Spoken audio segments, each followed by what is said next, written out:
The pyramids rise with impossible precision, but the builders named in history may not be the true architects. What if a non-human intelligence guided their design, and the Vatican is aware of it? Why are Anunnaki symbols, measurements, and celestial codes buried in restricted archives? Was this knowledge hidden to protect faith, or to suppress origins? After the last echoes of ancient builders faded into silence, the pyramids remained, massive, exact, and unmoved by time, standing as proof that something extraordinary once took place on the Giza Plateau.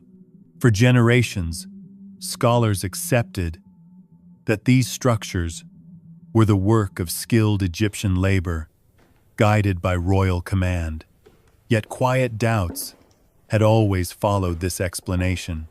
The stones fit too well, the angles aligned too precisely, and the planning appeared too complete to belong to a slow trial process.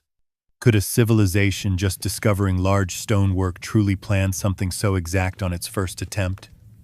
Was this knowledge learned locally, or was it inherited from an older source already forgotten? Early records hinted that Egypt did not begin its greatness in isolation. Traders, priests, and scribes spoke of knowledge arriving suddenly, already formed, with no record of its first steps.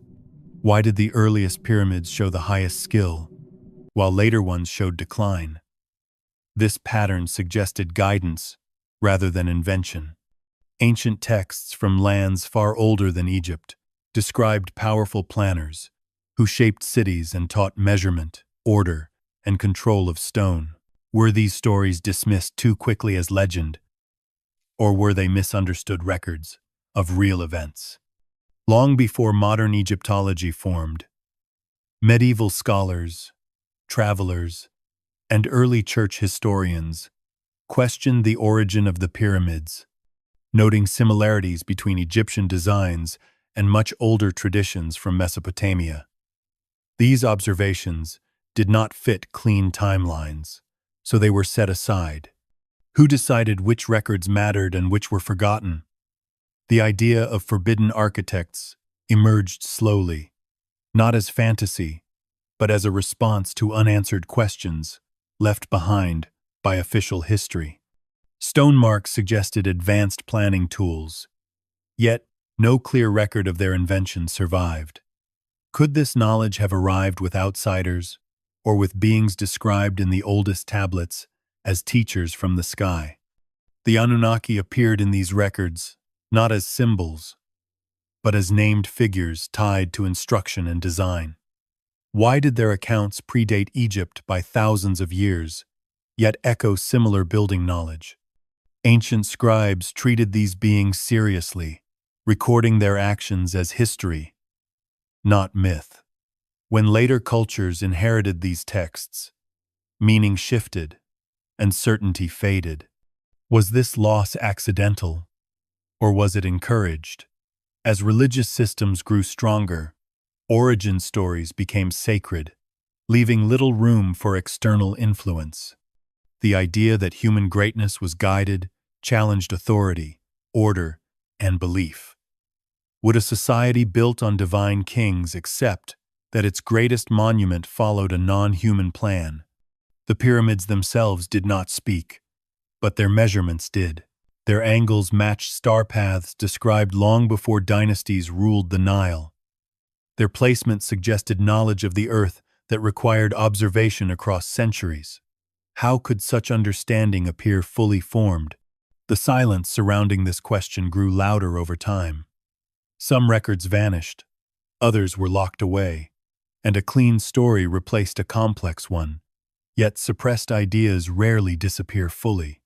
They wait, scattered in fragments, hidden in margins, whispered in forgotten libraries.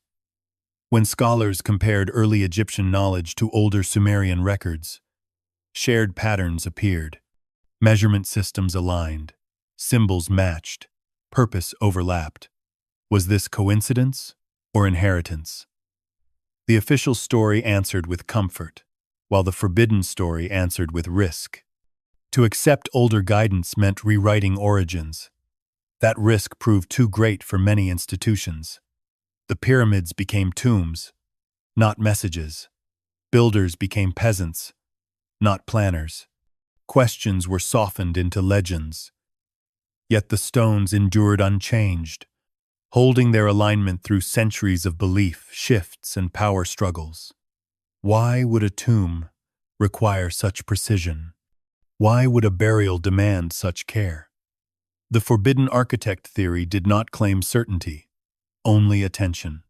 It asked whether history had been edited for stability rather than truth. It asked whether ancient knowledge had been protected by silence rather than destroyed.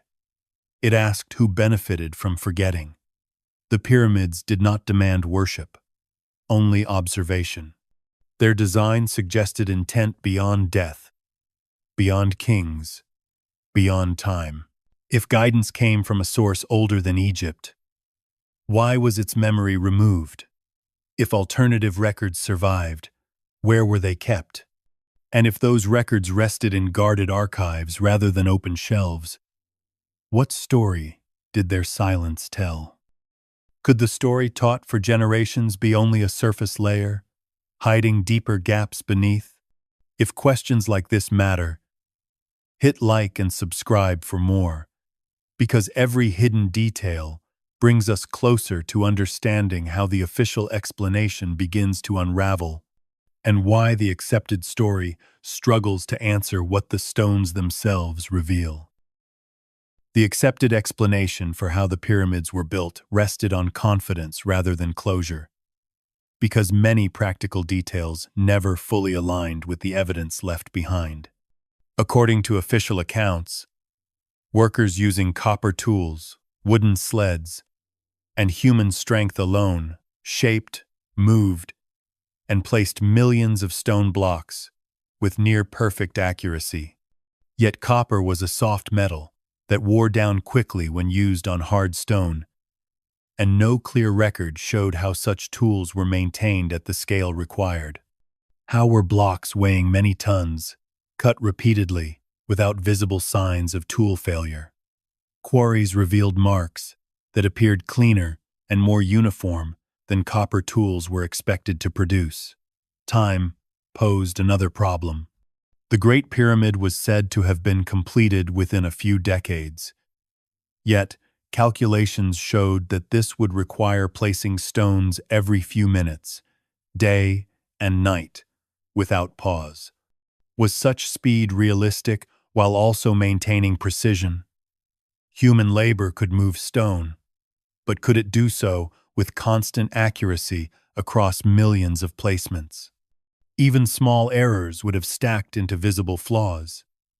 Yet the structure remained level within a fraction of an inch across its base. How did builders achieve such a balance without advanced measuring systems? The official story explained alignment by observation of stars and shadows. But the margin of error was so small that even slight shifts in ground or angle would have caused drift. Did the builders possess long-term data that allowed correction over time? If so, where was this knowledge recorded? Internal passages added further strain to the explanation. Narrow corridors, hidden chambers, and angled shafts were placed deep inside the structure with precision that required full planning before the first stone was laid. How could builders adjust design mid-construction when the interior layout was locked beneath layers of stone? This suggested a complete blueprint existed from the beginning. Yet no such plans survived, and no earlier practice structures showed gradual learning. Why did the most complex pyramid appear early, while later ones showed weaker design? This pattern reversed normal development. The official story explained the decline as a loss of resources or political change, but that did not explain the sudden appearance of peak skill. Why would a civilization reach its highest ability first and then step backward? The workforce explanation also raised questions. Tomb paintings showed workers moving stone, but art often reflected ideals rather than exact methods. Were these images meant as records or symbols of labor duty? Skeletal remains showed that workers were fed and cared for, yet care alone did not solve engineering limits. Precision requires planning, not just effort. The official narrative focused on human strength, but said little about human calculation. Measurement systems existed, yet none explained how angles, slopes, and alignments were kept consistent across the entire structure. Why did mistakes not accumulate? Why did later builders fail to repeat this success? Some scholars suggested lost techniques, but loss implied prior possession. Where did those techniques come from? Questioning the official story did not reduce Egyptian achievement, but it did expose gaps that had never been closed. Egypt preserved the pyramids, repaired them, and honored them, yet did not recreate them. That distinction mattered. It suggested guardianship rather than authorship. The official story remained because it provided stability, not because it answered every question. When gaps were pointed out, they were often labeled as speculation and set aside. Why was curiosity treated as a threat? History thrived on questions, yet here, questions were discouraged. The pyramids stood as physical evidence, not opinion. Their stone did not match simple explanations. Their scale defied shortcuts. Their precision resisted guesswork. If tools were limited, time was short, and accuracy was extreme, something in the explanation remained missing. The problem with the official story was not that it was wrong in spirit, but that it was incomplete in detail. It described effort without explaining the method. It praised labor without accounting for planning. It offered tradition without showing origin. These gaps did not accuse, but they invited investigation. And when the investigation led beyond Egypt, toward older records and earlier knowledge, resistance grew. Why did the inquiry stop at certain borders? Why were some questions permitted while others were dismissed? The pyramids were not fragile legends. They were solid, measurable, and enduring. Any explanation worthy of them needed to match their complexity. Until that happened, the official story remained a framework with missing pieces, asking silently whether history had chosen comfort over completeness. The Great Pyramid revealed its deepest mystery, not through size, but through accuracy, because every measured detail pointed toward planning far beyond rough skill or gradual learning. Its base was leveled to a degree that modern builders still found difficult to match. With differences across hundreds of feet measured in fractions so small they challenged belief. How did ancient builders flatten solid bedrock so evenly without advanced tools? The pyramid's sides aligned almost perfectly with true north, south, east, and west, missing exact alignment by a margin so small it rivaled modern surveying. Could this accuracy come from simple sighting of stars?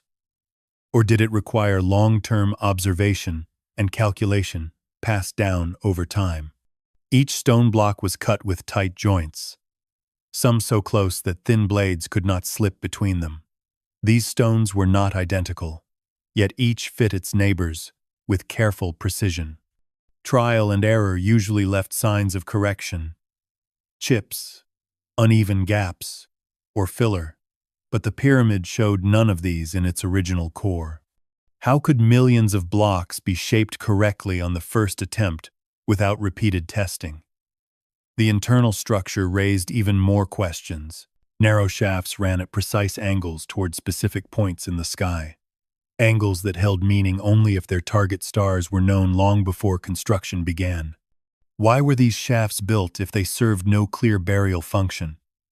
Their placement required that builders know the final shape of the pyramid from the start. This ruled out improvisation. It suggested a complete plan existed before the first stone was placed. Even the slope angle of the pyramid remained consistent across all four faces, a task that demanded constant measurement and correction. Without fixed reference tools, small errors would have grown larger as the structure rose. Yet no such drift appeared. How did builders prevent this? Stone cutting added another layer of difficulty. Granite blocks inside the pyramid showed smooth cuts and sharp corners, despite granite being far harder than copper tools. These blocks came from distant quarries and weighed many tons, yet they were shaped with accuracy equal to softer stone. What method allowed this without leaving behind broken tools or failed pieces? Evidence of mass mistakes was absent. The work appeared calm, controlled, and confident. This suggested that builders were following instructions already tested elsewhere. Precision like this rarely appeared during the first attempts. It is usually followed by long experience. Where was that earlier experience gained? The surrounding area offered no earlier practice pyramids with similar accuracy. Smaller structures existed, but none reached the same level of perfection. Why did the highest skill appear so early? This reversed normal learning patterns seen across history. The pyramid also incorporated mathematical relationships that linked its dimensions to the earth and sky. These relationships were not required for a tomb. Why include them at all? Their presence suggested a purpose beyond burial. Could the pyramid have served as a marker, a signal, or a record encoded in stone? If so, who needed it to last this long? Advanced planning was the only explanation that fit the evidence. The builders did not guess, adjust, or refine as they went. They executed a design that had already been solved. This raised difficult questions. Who solved it first? If Egyptians inherited this knowledge, from whom did they receive it? Records from later dynasties spoke with reverence about the pyramids, treating them as achievements of the ancestors rather than recent accomplishments. Why did later Egyptians preserve the pyramids but never repeat them? Preservation suggested respect for something already complete. The stones themselves became silent witnesses. Their accuracy survived earthquakes, erosion, and centuries of human activity. Precision was not an accident. It was a choice. That choice required confidence, rooted in understanding. Trial and error build slowly. The pyramid rose cleanly. The difference mattered. If advanced planning existed before construction began, then history began later than it claimed. The Great Pyramid stood as proof that knowledge once moved faster than memory. It asked whether human skill reached its peak at the beginning of recorded history, not the end. And if that were true, what caused such knowledge to disappear so completely afterward? When the pyramids first appeared along the Nile, they did not arrive as experiments or rough attempts, but as finished achievements that showed confidence from the start. The earliest large pyramids already carried the highest level of planning, while later structures showed less control, weaker stonework, and simpler design. This order challenged normal patterns of learning because most human skills improved over time, not declined. Why did Egyptian builders begin at their peak and then slowly lose precision? Records from early dynasties did not describe centuries of testing or failure, and no clear trail of early practice sites existed to show how such complex knowledge developed step by step. Instead, pyramid science seemed to enter Egypt as a complete system, already proven and ready for use. This same pattern appeared in other ancient regions far from Egypt. In Mesopotamia, large cities with organized streets and strong walls appeared suddenly, with no long record of village growth leading up to them. In the lands near the Indus River, advanced drainage systems and uniform brick sizes emerged at once, suggesting shared planning rules rather than local trial. In the high Andes, massive stone platforms were placed with care and precision, even though the surrounding cultures left little record of gradual learning in stone. These sites shared a strange feature. Their first major works were their best. Over time, later builders reused old stones but did not match the original skill. What caused this shared pattern across distant lands? Ancient cultures usually improved tools, passed knowledge forward, and built on earlier success. Yet these places seem to inherit something already finished, and then struggle to maintain it. Written records offered few answers, because many early texts focused on kings, rituals, and gods rather than methods. Still, some tablets and carvings spoke of teachers who arrived after disasters, bringing order, rules, and building knowledge to survivors. These figures were not described as inventors, but as guides who already knew what worked. In Egypt, early texts hinted that sacred knowledge belonged to the distant past and was passed down carefully through select groups. Priests guarded formulas, measures, and alignments as gifts from ancestors, not discoveries of the present. Why would knowledge be treated as inherited rather than earned? This view matched the physical evidence. The first pyramids followed rules that were never fully explained later. When later kings attempted new pyramids, flaws appeared, angles shifted, and internal passages lost complexity. Instead of progress, there was decline. Some historians explained this as a loss of funding or skill. Yet decline alone did not explain how such high knowledge appeared without a visible learning phase. Similar questions surrounded other ancient sites, where early works stood larger and more exact than later ones. In places where writing was limited or lost, stone became the record, showing that something had been known. Stories from many lands described early ages when people were taught by beings or groups who carried great understanding, followed by times when that understanding faded. These stories were later called myths, yet they followed the same structure across regions.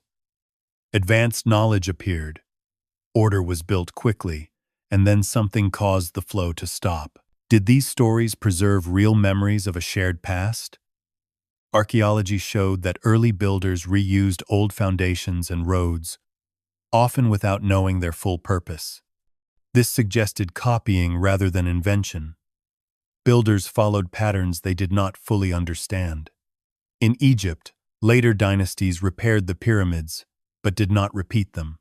This respect hinted that the original builders were seen as different, perhaps closer to a source of knowledge no longer available. Records from neighboring cultures spoke of wisdom coming from before kings ruled, and of laws that shaped land, water, and stone with calm authority. These accounts did not praise invention, but balance. When such knowledge disappeared, societies continued with fragments, careful not to push too far. The sudden appearance of complete systems across the ancient world suggested coordination rather than chance. It suggested that early humans were receivers as much as creators. Why would such systems vanish if they were earned through effort alone? Loss made more sense if the knowledge came from a source that withdrew or was no longer present. The idea of fully formed knowledge did not remove human effort, but it changed its role. Humans became builders of plans rather than designers of them. This view explained why early structures showed unity across regions, while later ones grew apart. It explained why memory faded faster than stone. Knowledge that arrived complete required trust, not discovery. Once trust was broken, or guidance ended, only fragments remained. The pyramids stood at the center of this mystery, not as isolated wonders, but as part of a global pattern. They marked a moment when human history touched something older, something already finished, and then moved on, without fully understanding what had been left behind.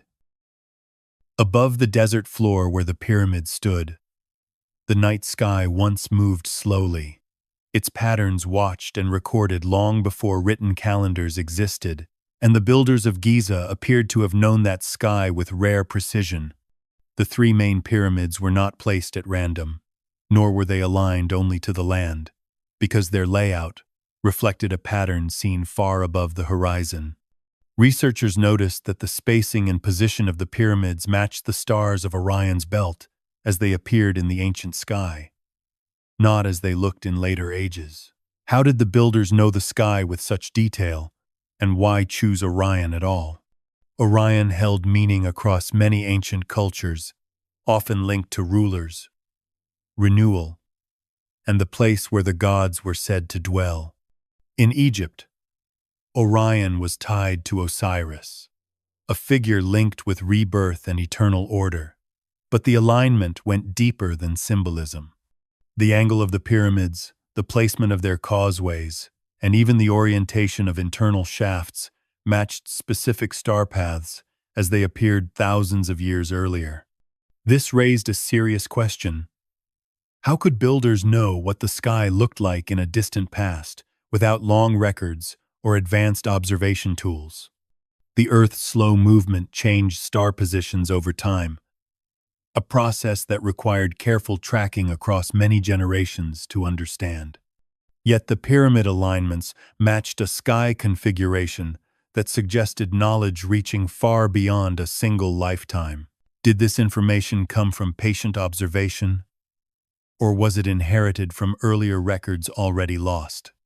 The shafts inside the Great Pyramid pointed toward stars linked with Orion and other key constellations, angles that served no clear burial purpose. Why build such features deep inside stone if they were not meant to guide or signal something beyond the Earth? These shafts were sealed soon after construction, meaning their function was symbolic or planned from the start. The idea that they served ventilation did not match their size or direction. Instead, they behaved like sightlines, frozen views of the sky captured in stone. The precision of these alignments required exact knowledge of star movement, latitude, and horizon height. Even small errors would have missed their targets. How did builders achieve this without leaving behind records of their methods? Across the ancient world, similar sky-based designs appeared.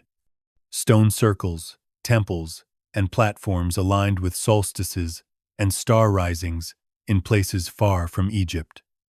Many of these structures showed advanced sky knowledge, appearing early and then fading later. Why did so many cultures focus on the same stars? Why did this knowledge seem strongest at the beginning of their histories? In Mesopotamian texts, the sky was described as a realm of order, governed by powerful beings who taught measurement and time. The Anunnaki were said to come from the heavens and were linked to the stars, seasons, and cycles. These records describe the sky not as a mystery, but as mapped territory. Could this explain the confidence seen at Giza? If Egyptian builders followed a star map already known elsewhere, then the pyramids became markers of shared knowledge rather than local invention. The idea of a star map above Giza suggested that the pyramids were designed as reflections of the sky, binding Earth to a greater pattern. This was not required for a tomb. It suggested a purpose beyond burial, beyond kingship, and beyond one culture. Why invest so much effort into copying the sky unless the sky itself carried instructions? Later, Egyptians continued to honor Orion and Osiris, yet they no longer built with the same precision. This suggested memory without a method. The knowledge remained sacred, but its practical use was gone. When later cultures inherited Egyptian beliefs, the star alignments became myth rather than map, yet the stones remained fixed, preserving the original intent. Modern measurements confirmed these alignments were real, not imagined. They were too exact to dismiss as a coincidence. Still, the question remained: where did this sky knowledge originate? Simple observation over a few decades could not explain alignment to a sky that existed far earlier. Long-term records would be needed, yet none survived openly. If such records existed, who kept them? And why were they not shared widely? The idea that sky knowledge was restricted matched patterns seen elsewhere. Ancient texts often described sacred knowledge as dangerous, if misused, to be guarded by select groups. The sky governed seasons, floods, and time itself. Control of that knowledge meant control of survival. If an older culture mastered this system, sharing it fully could shift power. Perhaps the pyramids were not teaching tools, but reminders. They fixed a moment in the sky as a warning or memory. If the stars guided earlier civilizations and their fall, then copying them in stone preserved that lesson. The map above Giza did not change, even as dynasties rose and fell. It waited. The question it raised was simple but unsettling. Did humans discover this sky knowledge on their own, or did they receive it from a source that no longer remains? And if the sky once guided builders with confidence, what happened when that guidance was lost? Long before stone pyramids rose along the Nile, clay tablets were pressed into shape in the lands between the rivers, recording events that Sumerian scribes believed were real history, not legend.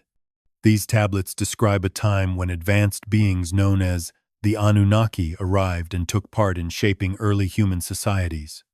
The records were clear in their tone, listing names, roles, decisions, and actions as if documenting rulers or officials rather than gods of myth. These texts date back thousands of years before the first Egyptian pyramid was built, placing their accounts deep in the earliest layers of written history. Why would the oldest known writing system begin with stories of advanced planners instead of simple village life? The tablets spoke of the Anunnaki as beings who came from the sky and possessed deep knowledge of measurement, time, agriculture, and construction. They were said to organize cities, set laws, and teach humans how to build in lasting ways. Sumerian kings did not claim to invent these systems. Instead, they described themselves as caretakers of knowledge handed down from these earlier figures. This detail mattered because it suggested inheritance rather than discovery. The Anunnaki were not described as distant spirits, but as present authorities who interacted directly with people. Their names appeared repeatedly across tablets, tied to land division, temple planning, and control of resources. Why would scribes take such care to preserve these details if they were only symbolic? The writing style was practical and administrative, not poetic. It listed measurements, locations, and responsibilities. These were the same types of records later used by human governments. When scholars translated these tablets centuries later, many struggled with their meaning. Some treated the Anunnaki as gods to fit later belief systems, while others noted that the original texts lacked worship language. They read more like reports. Could later interpretations have reshaped older records to fit new ideas? The tablets described advanced cities that already existed when the Anunnaki ruled. Cities with canals, walls, and planned layouts. These descriptions matched archaeological finds that showed sudden urban growth in Mesopotamia without a long period of simple farming villages leading up to them. How did such organized cities appear so early? The Sumerians credited the Anunnaki with providing structure and order after chaotic times. They spoke of floods, land reshaping, and resets that required guidance to rebuild. This echoed stories found later in Egypt and elsewhere. The timeline mattered. The timeline. If Sumerian records described advanced planners thousands of years before Egypt, then similar knowledge appearing in both places raised questions. Was this knowledge shared? Was it carried by people? Or did it come from a common source? The tablets did not explain everything, but they showed consistency. The Anunnaki were linked to the sky, stars, and cycles of time. They were associated with calendars and long counts that required careful observation. This matched the sky knowledge later seen at Giza. Could Egyptian builders have inherited fragments of this system through trade, migration, or preserved records? Ancient trade routes connected Mesopotamia, the Levant, and Egypt long before dynasties rose. Clay tablets were durable and portable. Knowledge could travel quietly. Yet Egyptian records rarely credited outside sources. Instead, wisdom was placed in a distant, sacred past. Why hide the origin if it was known? Some tablets hinted that the Anunnaki eventually withdrew, leaving humans to govern themselves with the systems already taught. After their departure, knowledge continued, but clarity faded. This pattern matched what was seen in Egypt, where early mastery gave way to decline. The Sumerians treated the Anunnaki era as a golden age of order, followed by periods of struggle. They did not describe constant progress. They described loss. Why would the earliest writers begin history with decline instead of triumph? These records challenged simple timelines. They placed advanced knowledge at the start of written history, not the end. They suggested that humans did not slowly climb from ignorance, but stepped down from guidance. Later cultures struggled with this idea. It conflicted with beliefs about human independence and invention. As writing spread, meanings shifted. The Anunnaki became gods, symbols, or myths, easier to accept than planners who shaped early civilization. Yet, the tablets themselves did not change. Their words remained pressed in clay, waiting to be read. When compared with Egyptian achievements, the overlap grew difficult to ignore. Measurement systems, sacred numbers, and star focus appeared in both cultures. Could this be a coincidence across thousands of years and miles? Or did it point to a shared inheritance that history chose not to emphasize? The Sumerian records did not claim to explain the pyramids directly. They did something more important. They showed that advanced beings were part of humanity's earliest memory. If such beings were remembered in the oldest writing on Earth, then dismissing them required effort. The question became not whether the Anunnaki existed in the story, but why their role faded from accepted history. If their knowledge shaped early cities, did it also shape Egypt's greatest monument? And if these records survived in clay long before stone pyramids rose, what other links waited hidden between the rivers and the desert sands? Ancient records describe the Anunnaki in careful and consistent ways, not as distant spirits or vague gods, but as defined beings with clear roles, authority, and purpose.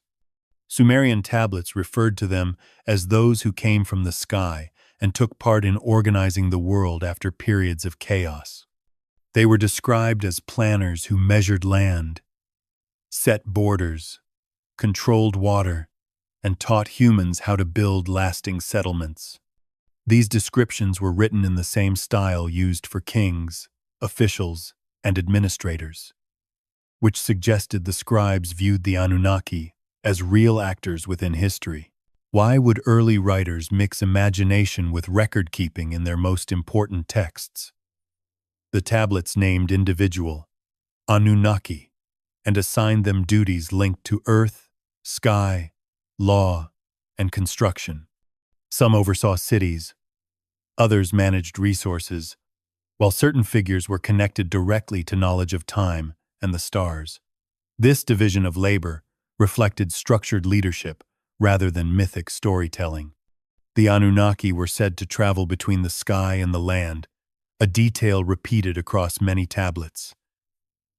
Ancient cultures treated this ability as a fact of their world, not a metaphor.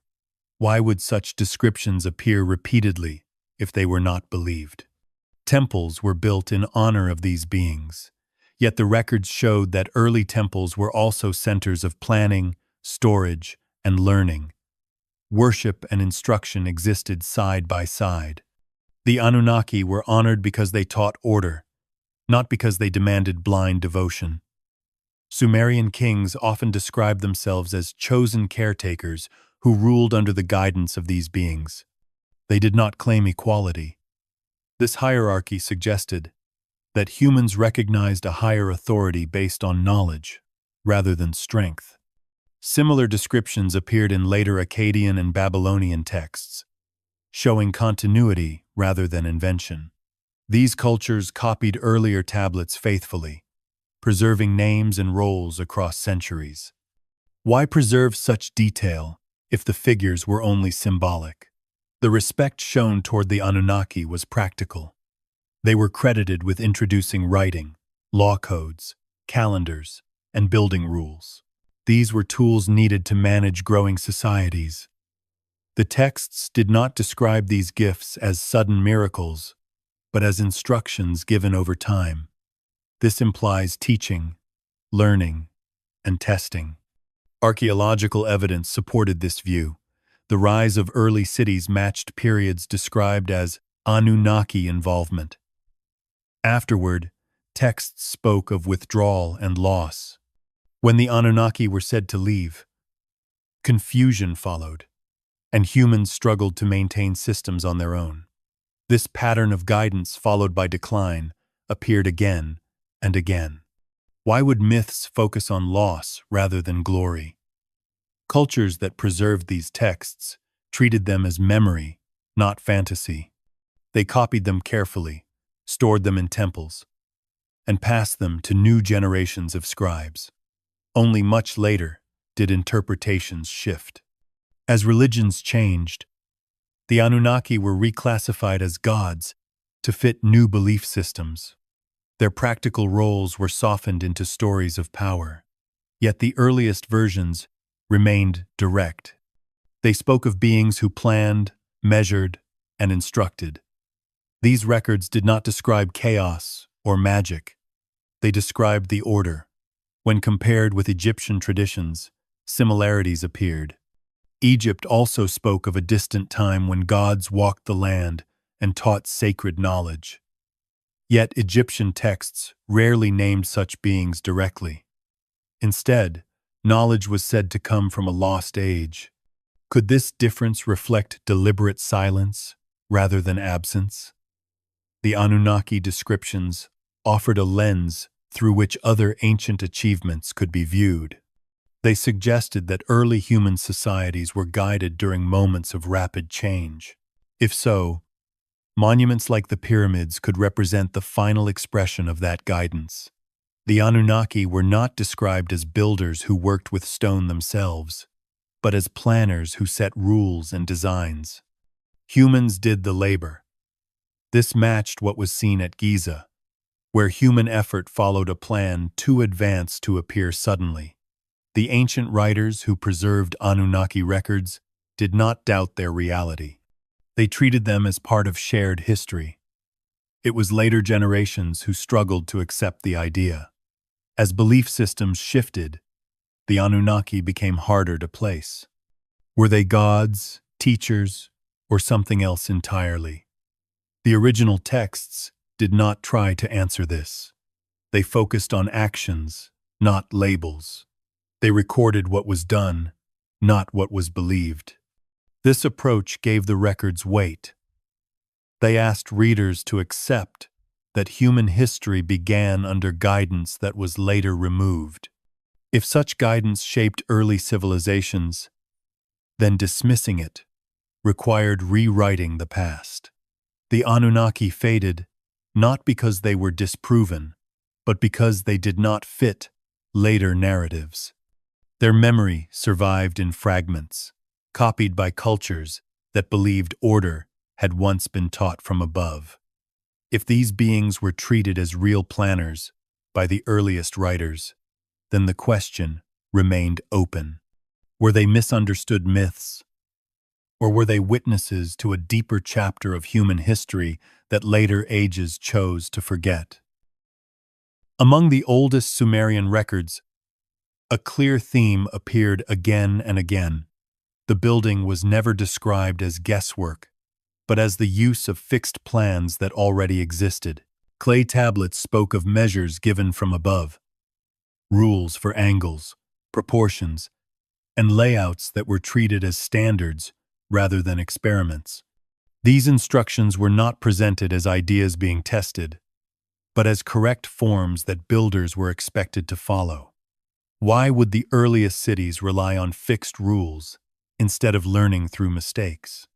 Sumerian texts described sacred measures that governed how temples, walls, and platforms were laid out, linking earth structures to patterns in the sky. These measures were not only religious symbols, but practical guides that ensured balance and stability. The same numbers and ratios appeared across different cities, even when those cities were ruled by different kings.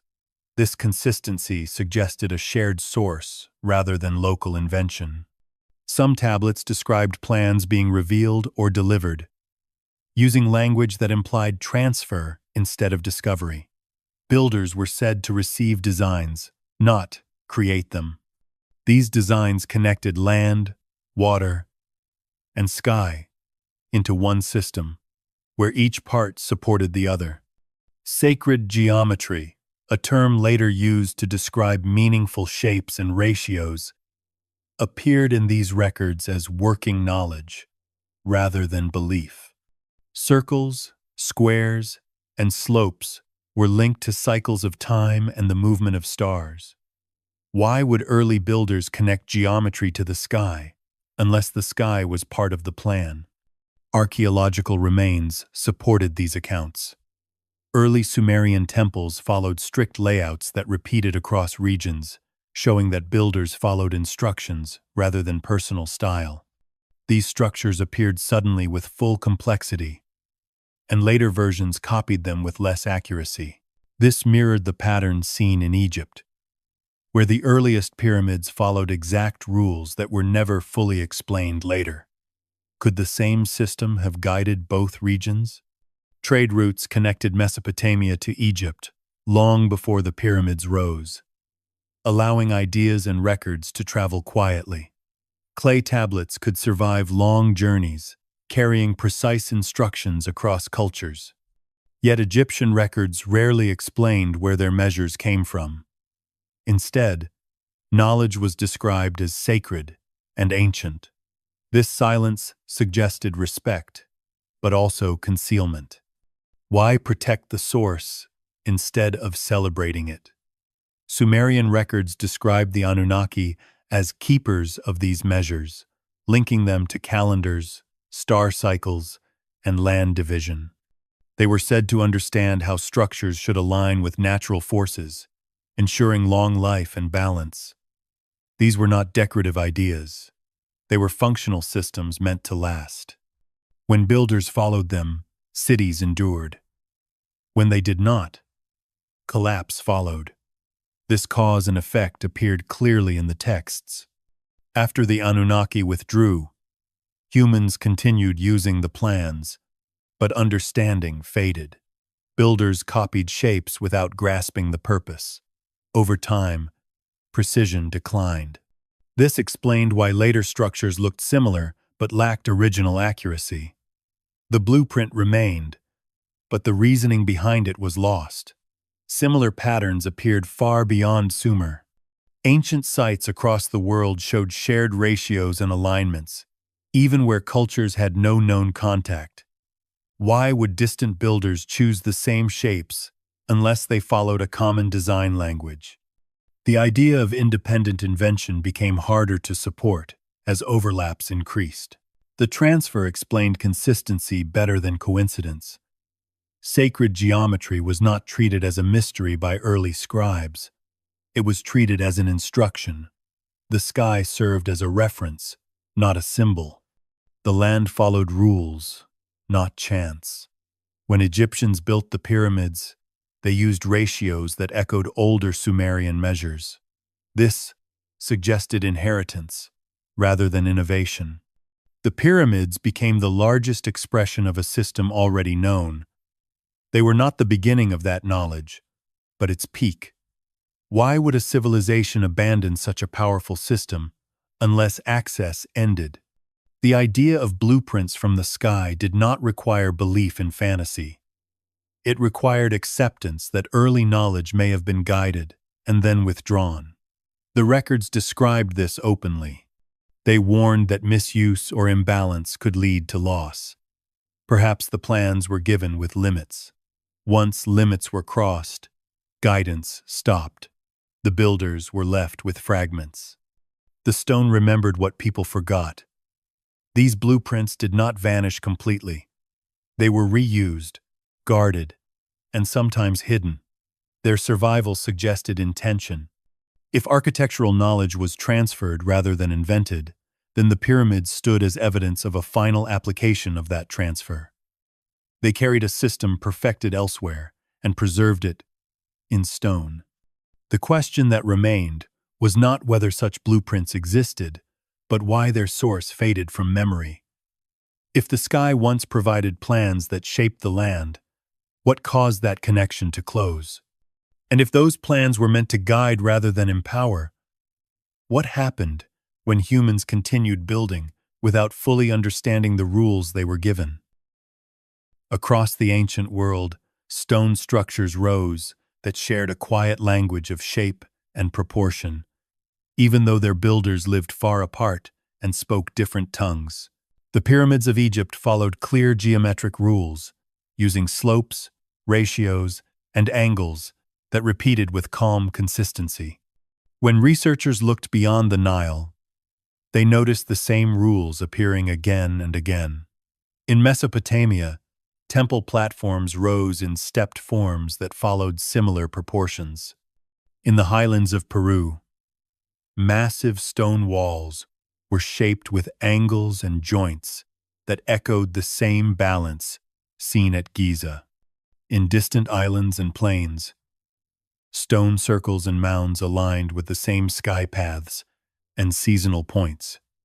How did builders, separated by oceans, arrive at the same solutions? Independent discovery could explain simple tools, but complex geometry repeated across continents raised deeper questions. Sacred geometry was not decoration. It governed stability, load, and alignment. These shapes reduced stress, balanced weight, and allowed structures to endure for thousands of years. Why would early builders choose the same solutions unless they followed shared rules? The pyramid slope, often called the perfect angle, appeared in structures far from Egypt, even where no contact was recorded. This angle balanced the height and base in a way that resisted collapse. Builders who did not understand this balance would struggle to discover it by chance. In ancient Mexico, stepped pyramids rose with proportions that mirrored those of the Old World, despite being built by cultures with no known contact with Egypt. Why repeat the same design if the invention was local? Measurement systems also showed overlap. Ratios linked to circles and squares appeared across cultures, tied to land division and city planning. These ratios helped builders create straight roads, stable walls, and lasting platforms. They also linked structures to cycles of time and sky movement. When such ratios appeared in many places, they suggested a shared source of knowledge. Archaeological layers supported this view. The earliest large structures in many regions showed the greatest control, while later ones copied the form with less care.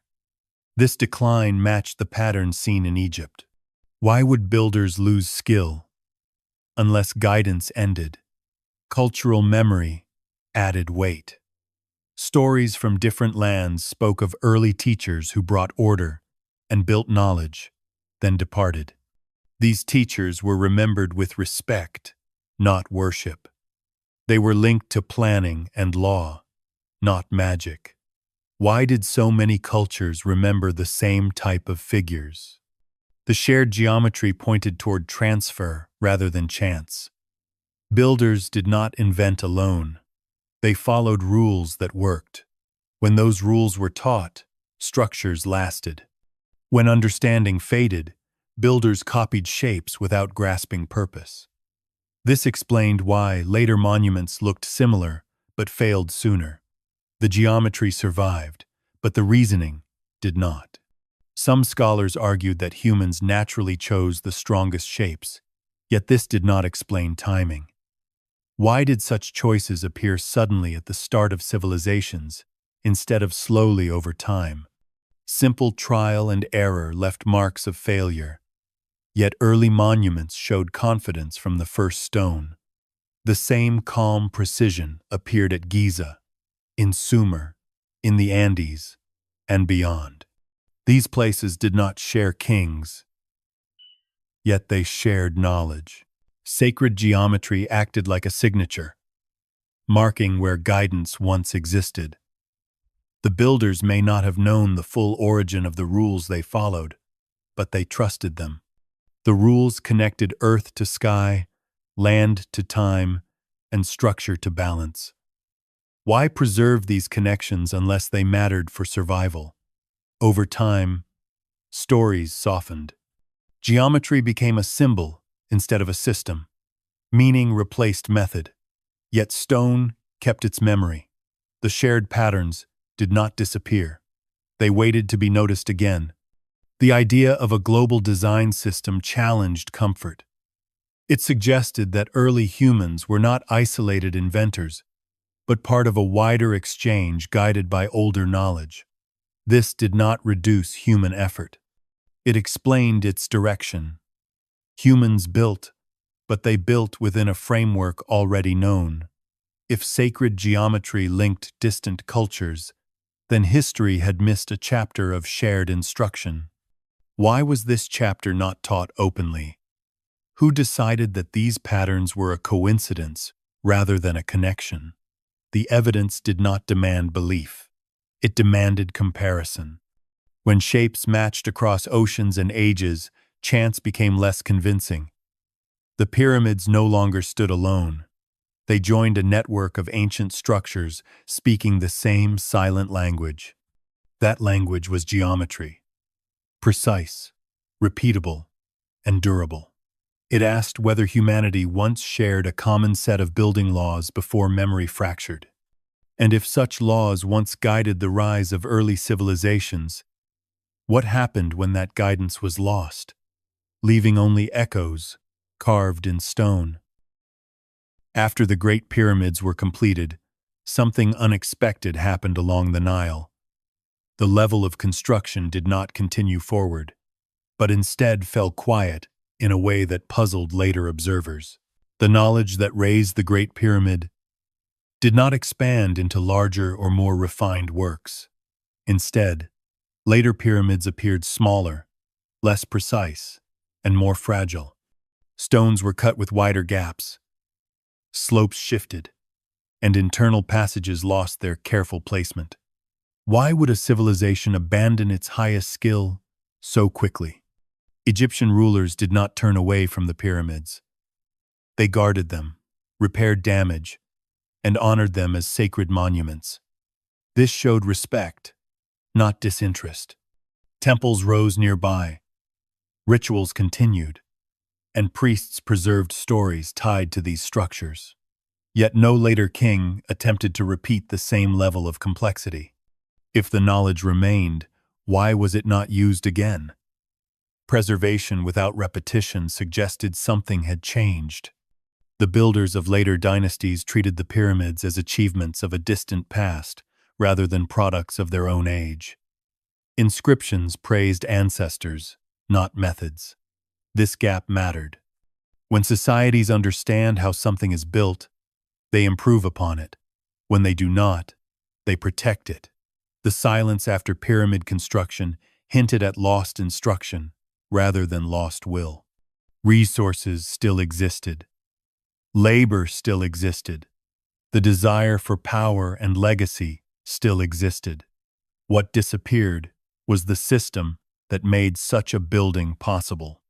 Attempts to create new pyramids revealed this clearly. Some collapsed during construction. Others showed uneven foundations or flawed angles. Builders tried to copy the form, but failed to reproduce the function. Why would experienced builders struggle with designs their ancestors supposedly mastered? This pattern appeared elsewhere in Egypt as well. Early stone temples showed strong planning, while later ones relied more on decoration than structure. The focus shifted from engineering to symbolism. This shift often happened when knowledge faded, but meaning remained. Egyptian texts supported this view. Later writings spoke of sacred wisdom belonging to the time of the gods, not the present. Knowledge was said to have been given long ago and then withdrawn. Why frame wisdom as something lost rather than growing? This language reflected the memory of an earlier age, when instruction was direct. When that instruction ended, people worked with fragments. The pyramids stood as completed lessons that could not be repeated without full understanding. Some historians suggested that political change caused decline, yet political shifts had happened before without halting building skills. Others pointed to economic strain, but Egypt remained wealthy for centuries. These explanations did not address why the most important knowledge vanished first. The careful alignments, measurements, and planning seen at Giza were never matched again. Even when later builders had centuries to study the pyramids, they did not recover the method. Why did observation not restore understanding? This suggested that the missing element was not visible in the stone alone. It lived in rules, calculations, and knowledge passed through teaching rather than imitation. If those teachings were no longer available, copying shape would never be enough. The pyramids became relics rather than guides. Their meaning shifted from practical to symbolic. They marked a time when humans built with confidence and balance, guided by a system no longer present. Other ancient cultures showed similar pauses. After periods of rapid advancement, building slowed and simplified, people reused old stones instead of creating new forms. This restraint often followed loss of guidance. In Egypt, the silence after pyramid construction did not signal a decline of belief, but a decline of ability. Priests continued rituals. Kings continued to rule. What ended was the capacity to build at that level again. Why would such knowledge vanish if it were learned through human trial alone? Loss made more sense if the knowledge came from a source that was no longer there. If guidance ended, silence followed. The pyramids were not abandoned. They were frozen in time, preserved as something complete and untouchable. Later, Egyptians did not see them as failed projects or outdated styles. They saw them as perfect. Perfection often halts progress because it cannot be improved without full understanding. The sudden silence after construction became a clue. It suggested that the pyramids were not part of a long building tradition, but the final result of one. When that tradition ended, humans continued with what they knew, but without the deeper rules. The pyramids remained, unmoving and exact, while the knowledge that shaped them faded into memory. The question left behind was unsettling. Did Egyptian builders stop because they chose to, or because they could not continue? And if they could not continue, what had they lost that stone alone could not preserve? Across many ancient cultures, knowledge was not treated as something to spread freely, but as something to handle with care, because people believed that information carried power that could shape the world for good or harm. Early records showed that advanced understanding was often sealed away, hidden behind symbols, or shared only with select groups trained to use it responsibly. In Egypt, sacred texts spoke of wisdom belonging to a distant age, guarded by priests who were warned against revealing certain measures, names, and formulas too openly. These texts suggested that some knowledge could disrupt balance if released without restraint. Why would a civilization that valued learning choose to hide parts of it?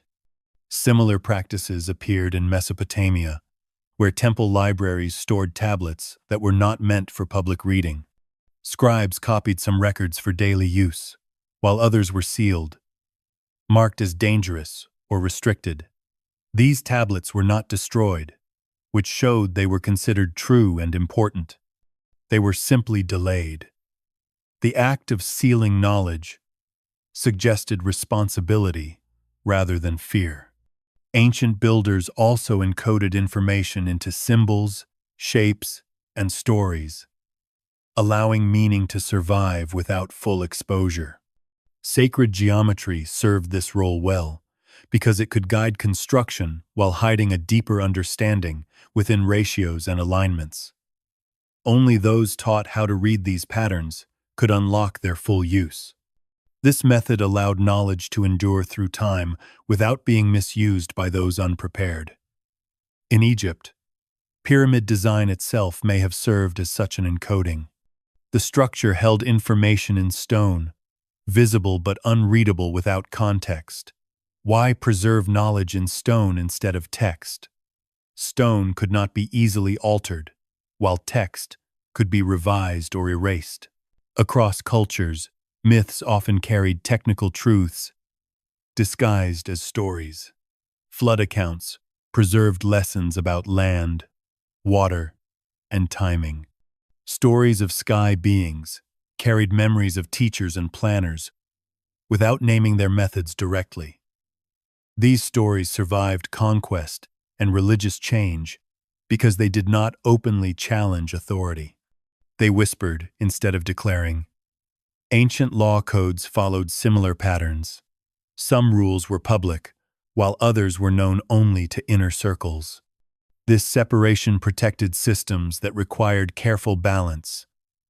If everyone controlled advanced tools, chaos could follow. The idea of restricted knowledge appeared again in early libraries. The great collections of the ancient world did not hold equal access for all readers. Some scrolls were copied widely, while others were read only under supervision. Why protect information unless it has consequences? The belief that knowledge could cause harm if misused was not superstition. It was based on experience. Records from early societies spoke of times when power and skill grew too fast, leading to collapse. After such events, restraint became policy. Knowledge was not lost by accident, but held back by choice. In Egypt, later texts referred to a time when the gods withdrew, and wisdom was no longer shared directly. Knowledge became sacred memory rather than living practice. This language suggested a shift from guidance to guardianship. Priests became keepers, not creators. Builders followed tradition, not innovation. The same pattern appeared in other regions, where advanced systems were remembered but not expanded. Knowledge survived, but its use narrowed. Some historians argued that secrecy served control, yet the evidence pointed to caution. Advanced knowledge often governed water flow, land division, and building stability. Misuse of these systems could destroy cities. Restriction protected survival. Symbolic encoding also allowed truth to persist without causing unrest. Those ready to understand could find meaning, while others saw only ritual. Why would ancient cultures trust symbols more than speech? Speech could be misunderstood or twisted. Symbols required patience and training. Over time, the original meaning faded, leaving only tradition. Yet fragments remained. The presence of sealed chambers, hidden texts, and restricted teachings across cultures suggested that ancient people understood risk. Knowledge was not neutral. It demanded responsibility. This view challenged modern ideas of progress, but matched ancient caution. When looking at the pyramids through this lens, their silence made sense. They were complete, precise, and final. They did not teach openly. They endured. If their design came from advanced knowledge, sealing that knowledge into stone protected it from misuse. The builders may have understood that full access was no longer safe. The choice to guard knowledge reshaped history. It slowed development but preserved life. The question that followed was difficult. If ancient cultures restricted knowledge to prevent harm, what event taught them that lesson? And if that lesson came from a lost collapse, were later societies repeating the same risk by forgetting why restraint once mattered? Long after the last pyramids were sealed and the last clay tablets were pressed, another power quietly gathered the written remains of the ancient world, not to display them, but to preserve them behind guarded walls. The Vatican became one of the largest holders of ancient texts on earth, inheriting scrolls, fragments, and records passed down from earlier empires that once ruled the Mediterranean world. When Rome absorbed older cultures, it also absorbed their libraries, taking possession of Greek, Egyptian, and Near Eastern writings that had survived conquest, fire, and time. Later, as Christianity spread, these records were not destroyed outright. Many were collected, cataloged, and stored. Why would a religious institution preserve texts that did not align with its public teachings? The Vatican archives grew over centuries, receiving material from fallen kingdoms, dissolved temples. Some texts were copied and studied openly, while others were restricted to select scholars. These limits were not modern inventions. From the beginning, access was controlled. Certain documents were marked as sensitive, incomplete, or dangerous to misinterpret. This suggested that their content carried weight beyond simple history. The archives were not a single library, but a layered inheritance, shaped by decisions made long before the Church itself existed. Roman leaders had already gathered ancient knowledge to support governance, law, and order. When Rome fell, its records did not vanish. They were folded into the structures that replaced them. The Vatican became a guardian of memory by circumstance as much as choice. Within its vaults rested texts older than Christianity, older than Rome, and older than many accepted timelines. Why were these materials never fully released to the public? Others noted that many documents challenged simple origin stories. They spoke of advanced knowledge, lost ages, and guidance that did not fit later belief systems. Making such texts public could raise questions that institutions were not prepared to answer. Throughout history, power and memory were closely linked. Those who controlled records shaped understanding. The Vatican did not deny the existence of restricted materials. It acknowledged them, but limited access. Scholars who entered the archives described vast collections, much of which remained untranslated or unpublished. Why would such effort be spent preserving documents that were never meant to be read widely? The answer may lie in continuity. Ancient empires believed that certain knowledge must survive, even if it could not be used. The Church inherited this view. It preserved texts as witnesses rather than guides. Some documents contained technical knowledge, measurements, and cosmological ideas drawn from earlier cultures. Others preserved accounts of ancient beings, early civilizations, and events that challenged linear history. These texts were not labeled false. They were simply set aside. The Vatican's role became similar to earlier priesthoods that guarded sacred knowledge, releasing only what served the present order. This pattern matched ancient traditions of restricted learning. Knowledge survived through custody rather than circulation. Over time, the existence of the archives became known, but their contents remained largely unseen. Silence replaced destruction. This choice mattered. Destroyed texts could never return. Preserved texts could wait. The Vatican archives stood as a bridge between worlds, holding memories from ages when knowledge was handled differently. They did not announce their secrets. They held them. If ancient civilizations once chose to guard knowledge after their collapse, then later institutions may have continued that duty. The presence of such a vast, hidden library raised a quiet but persistent question.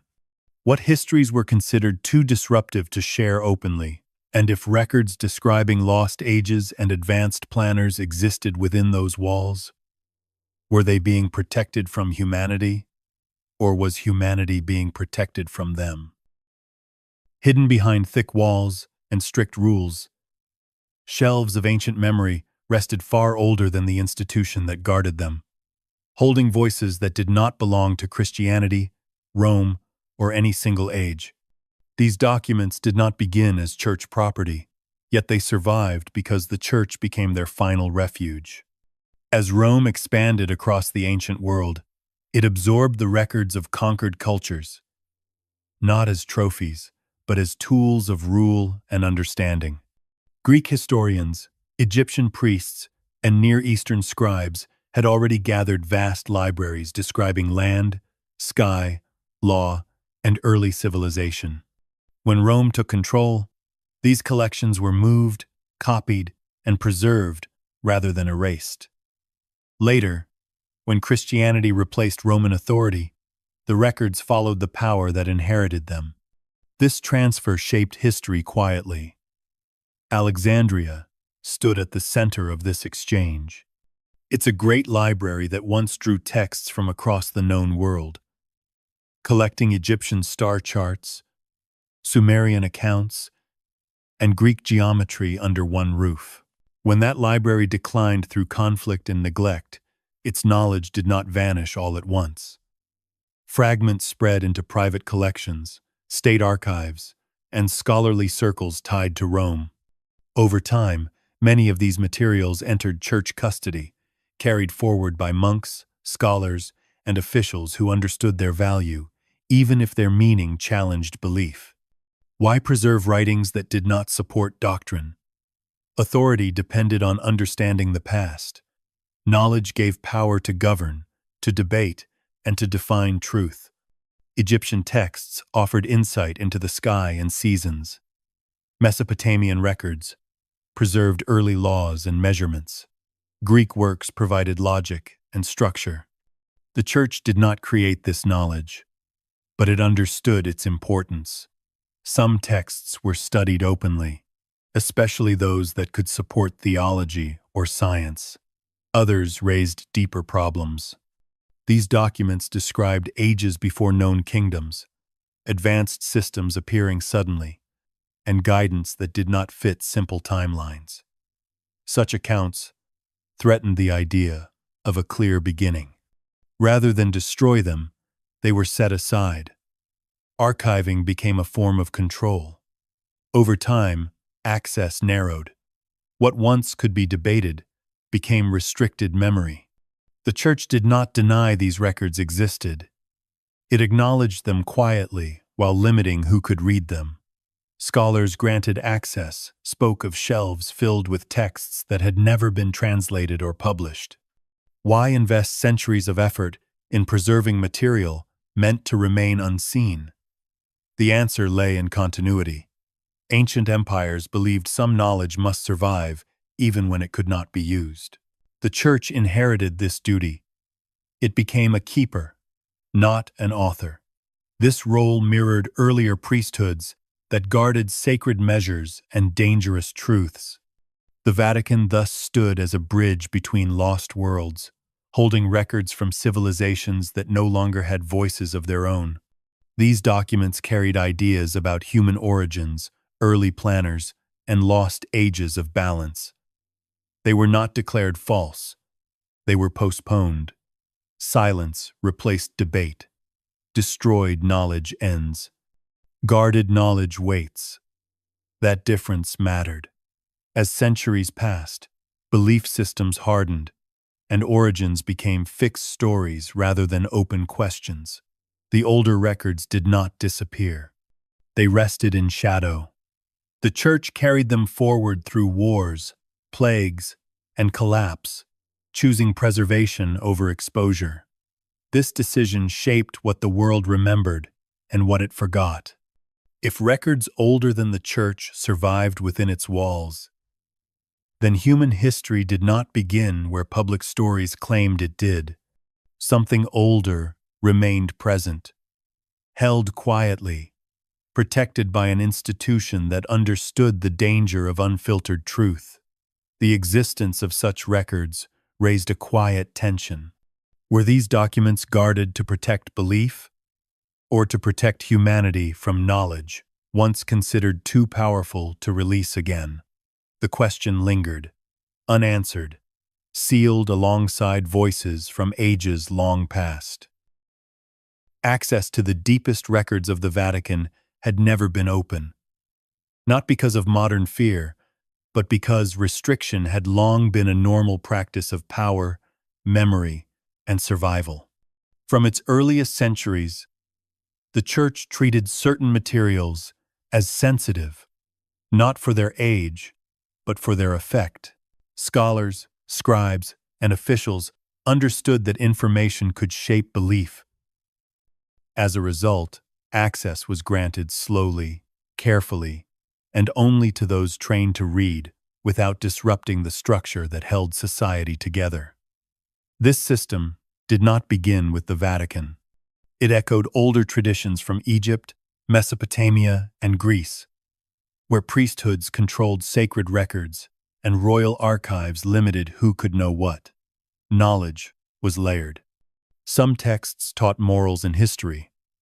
Others carried technical systems, early timelines, or accounts that did not align with public teaching. Why would an institution risk chaos by releasing everything at once? The Vatican archives followed this inherited model. Materials were cataloged, sealed, and protected, not hidden in secret tunnels, but stored under rules that emphasized responsibility over curiosity. Entry required approval. Reading requires supervision. Copying requires permission. These limits existed long before modern debates about secrecy. They reflected a belief that truth needed context. Without guidance, ancient texts could be misunderstood, misused, or turned into tools of division. Over time, the restricted sections of the archives grew as more material entered church custody. Records from dissolved temples, fallen empires, and closed schools were added to shelves already crowded with memory. Some documents contained incomplete histories. Others preserved ideas that conflicted with accepted timelines. Some spoke of advanced knowledge, appearing early and fading later. These were not labeled false. They were labeled complex. Complexity demanded caution. The Vatican did not erase these records. It guarded them. This distinction mattered. Destruction erased memory. Restriction preserved it. Throughout history, institutions that survived longest learned when not to speak. Silence often protected continuity. Scholars who gained limited access described rooms filled with texts that had never been shared publicly, not because they were sensational, but because they required careful interpretation. Why release fragments without explanation? Doing so could invite speculation without understanding. The Church preferred delay to disorder. Critics later framed this practice as a conspiracy. Yet restriction had been normal long before the modern world. Ancient libraries were not public spaces. Royal archives were closed by default. Knowledge was power, and power was managed. The Vatican simply continued a tradition older than itself. Even scientific knowledge followed this pattern. Early astronomical records, medical texts, and mathematical works were shared gradually to prevent misuse. Some discoveries, if released too soon, could harm more than help. The same logic applied to historical records that challenged origin stories. Belief systems relied on shared foundations. Shifting those foundations required care. The silent vaults did not exist to hide lies, but to hold truths considered unstable. Over centuries, what was once dangerous became outdated, yet access rules remained. Institutions rarely changed their habits quickly. The Vatican's silence reflected caution passed down through generations of custodians who believed that not all knowledge belonged to every age. This approach shaped public history. What people knew came from selected records, while deeper layers remained unseen. This was not deception, it was filtering. The same filtering occurred in ancient Egypt, where sacred texts were read only by trained priests. In Mesopotamia, certain tablets were sealed after copying. In Greece, advanced teachings were shared orally within closed circles. Why would the Church behave differently from the cultures it inherited? The silent vaults represented continuity of method, not modern invention.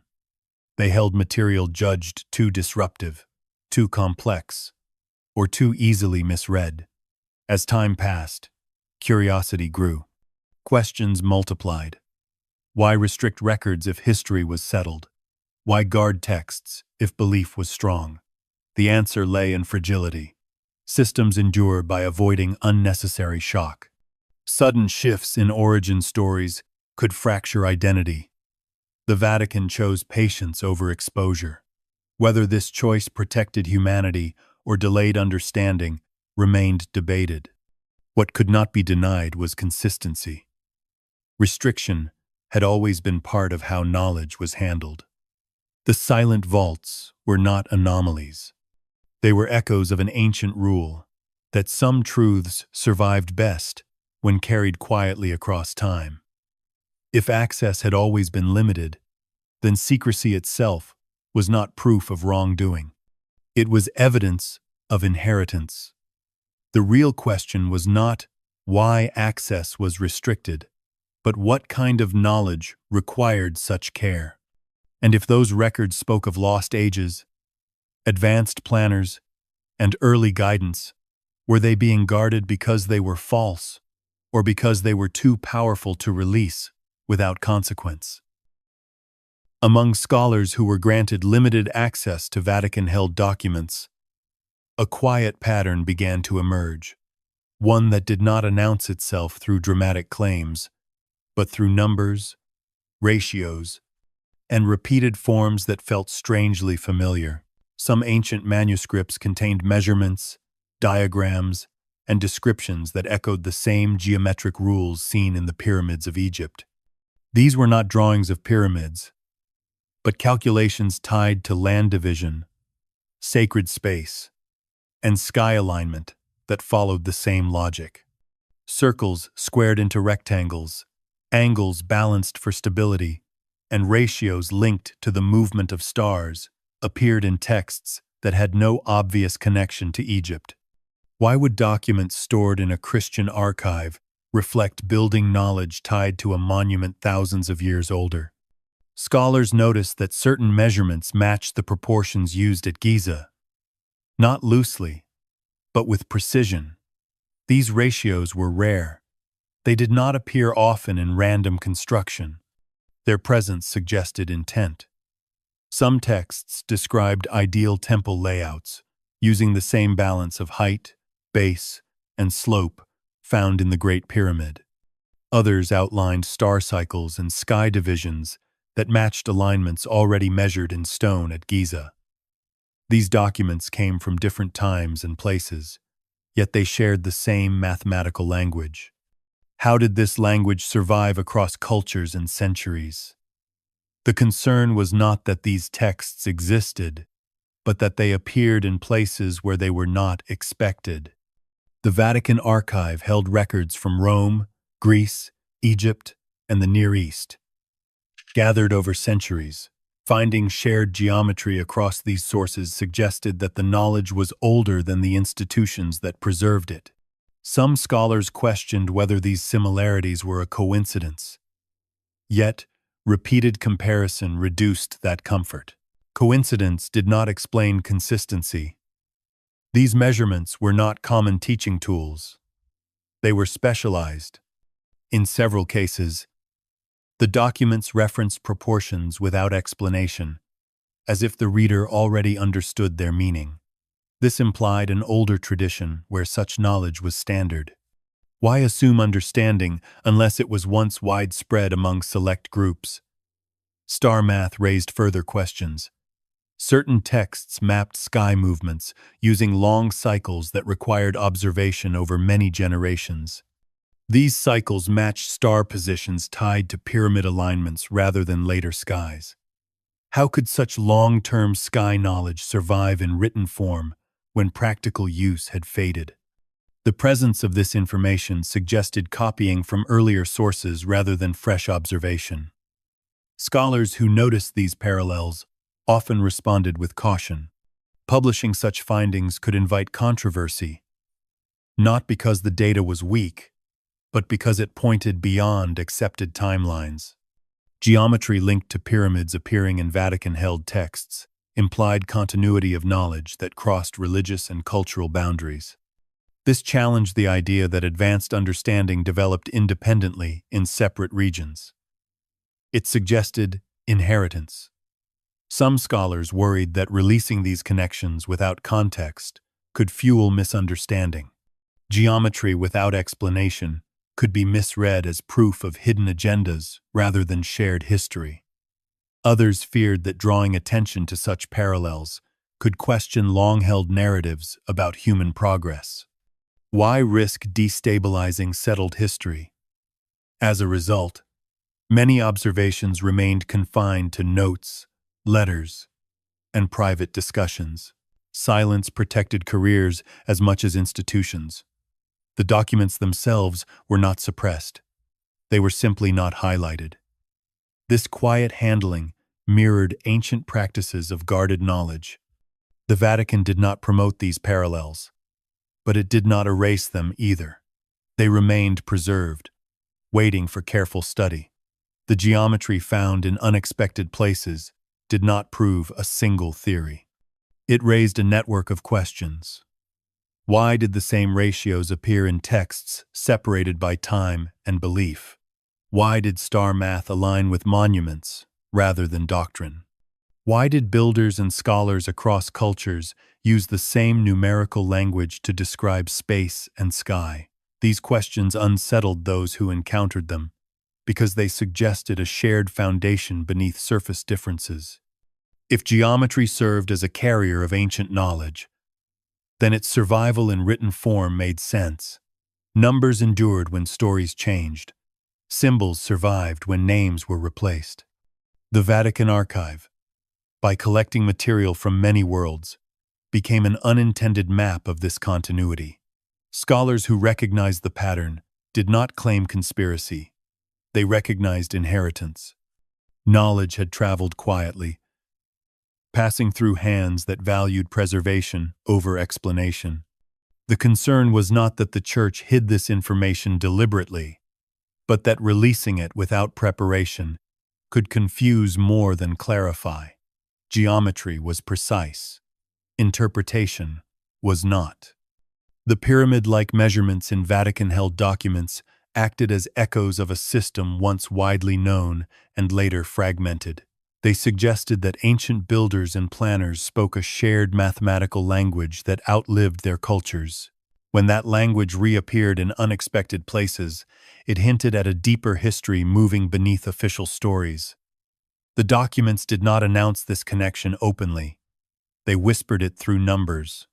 For some scholars, that whisper was louder than any declaration.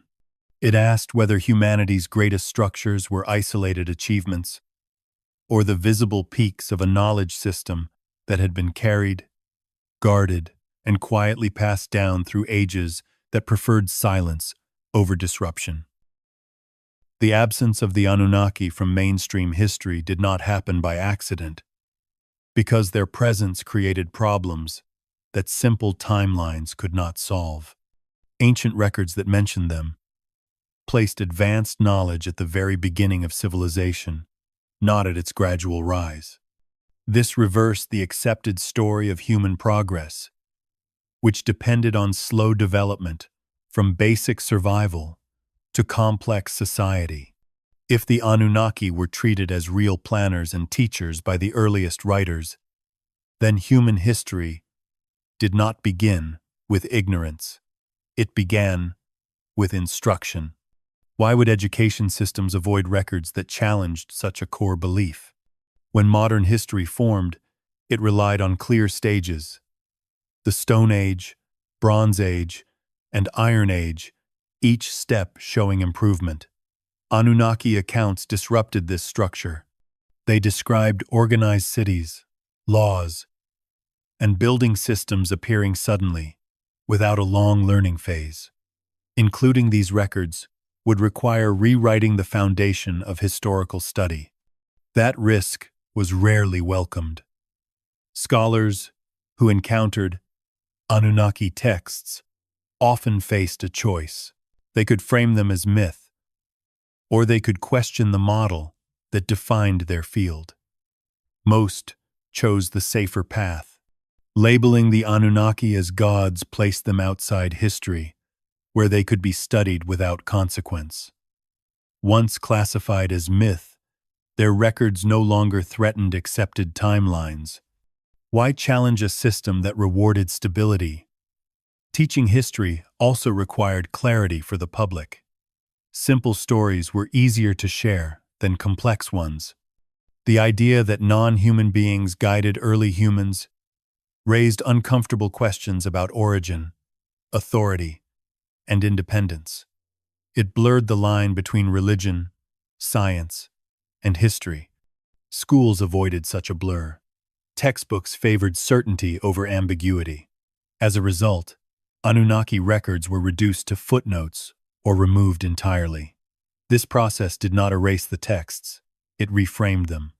Mesopotamian tablets were still studied, but their content was filtered. Names became symbols. Actions became metaphors. Planning became a myth. This transformation allowed the material to survive without challenging the larger narrative.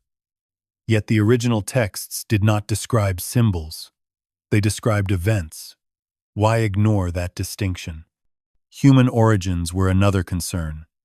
If advanced beings shaped early society, then humanity's role shifted from creator to receiver.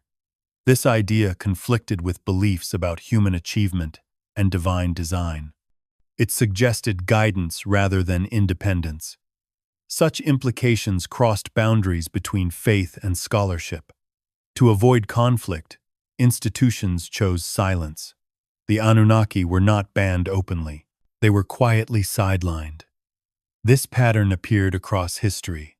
Ideas that arrived before their time were often delayed rather than destroyed. By removing Anunnaki records from teaching, order was preserved. Complexity was postponed. Over time, generations grew up unaware that such accounts existed. Memory faded, even though the tablets remained. Scholars who revisited these records later often noticed how carefully they had been framed. Translation choices softened the meaning. Words implying instruction were rendered as ritual. Terms describing travel were turned into symbolism. These choices shaped perception. Were they honest errors or protective decisions? The result was the same. The Anunnaki disappeared from classrooms. Their absence reinforced a clean story of human rise. Meanwhile, physical evidence like the pyramids continued to raise questions that written history did not answer. When students asked how such structures appeared so early, the answer focused on human ingenuity alone. The possibility of guidance was excluded before discussion began. This exclusion was not driven by fear of truth, but by fear of disorder. History served as a foundation for identity. Shaking that foundation could unsettle belief, authority, and meaning. The Anunnaki challenged more than dates. They challenged assumptions about who humans were and how they began. For many institutions, that challenge was too large. Silence became the solution. Yet absence did not mean irrelevance. The Anunnaki remained present in the oldest writing on Earth, waiting beyond curriculum and doctrine. Their stories survived in clay, while education moved on without them. This gap between record and teaching became one of history's quietest decisions. It shaped generations of understanding by omission rather than argument. The question that lingered was not whether the Anunnaki were real or imagined. If the Anunnaki threatened accepted timelines, was that a reason to hide them, or a reason to study them more closely? And if human history began under guidance rather than isolation, what did that mean for how humanity understood its own origins?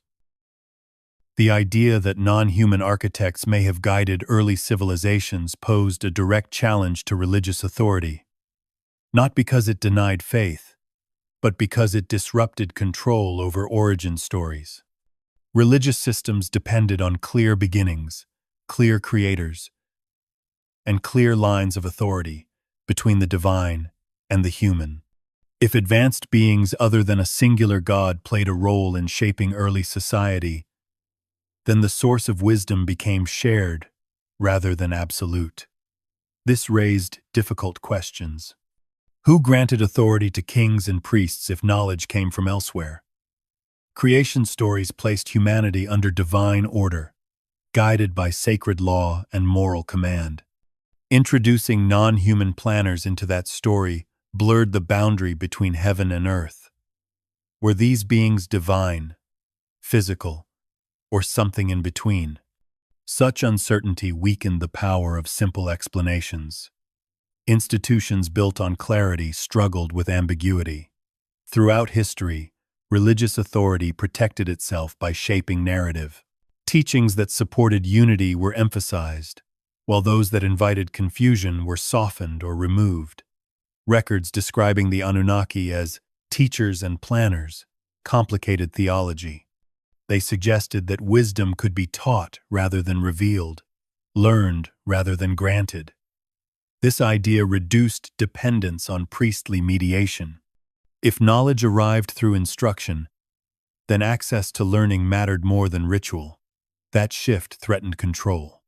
Admitting non-human architects also challenged the role of chosen people.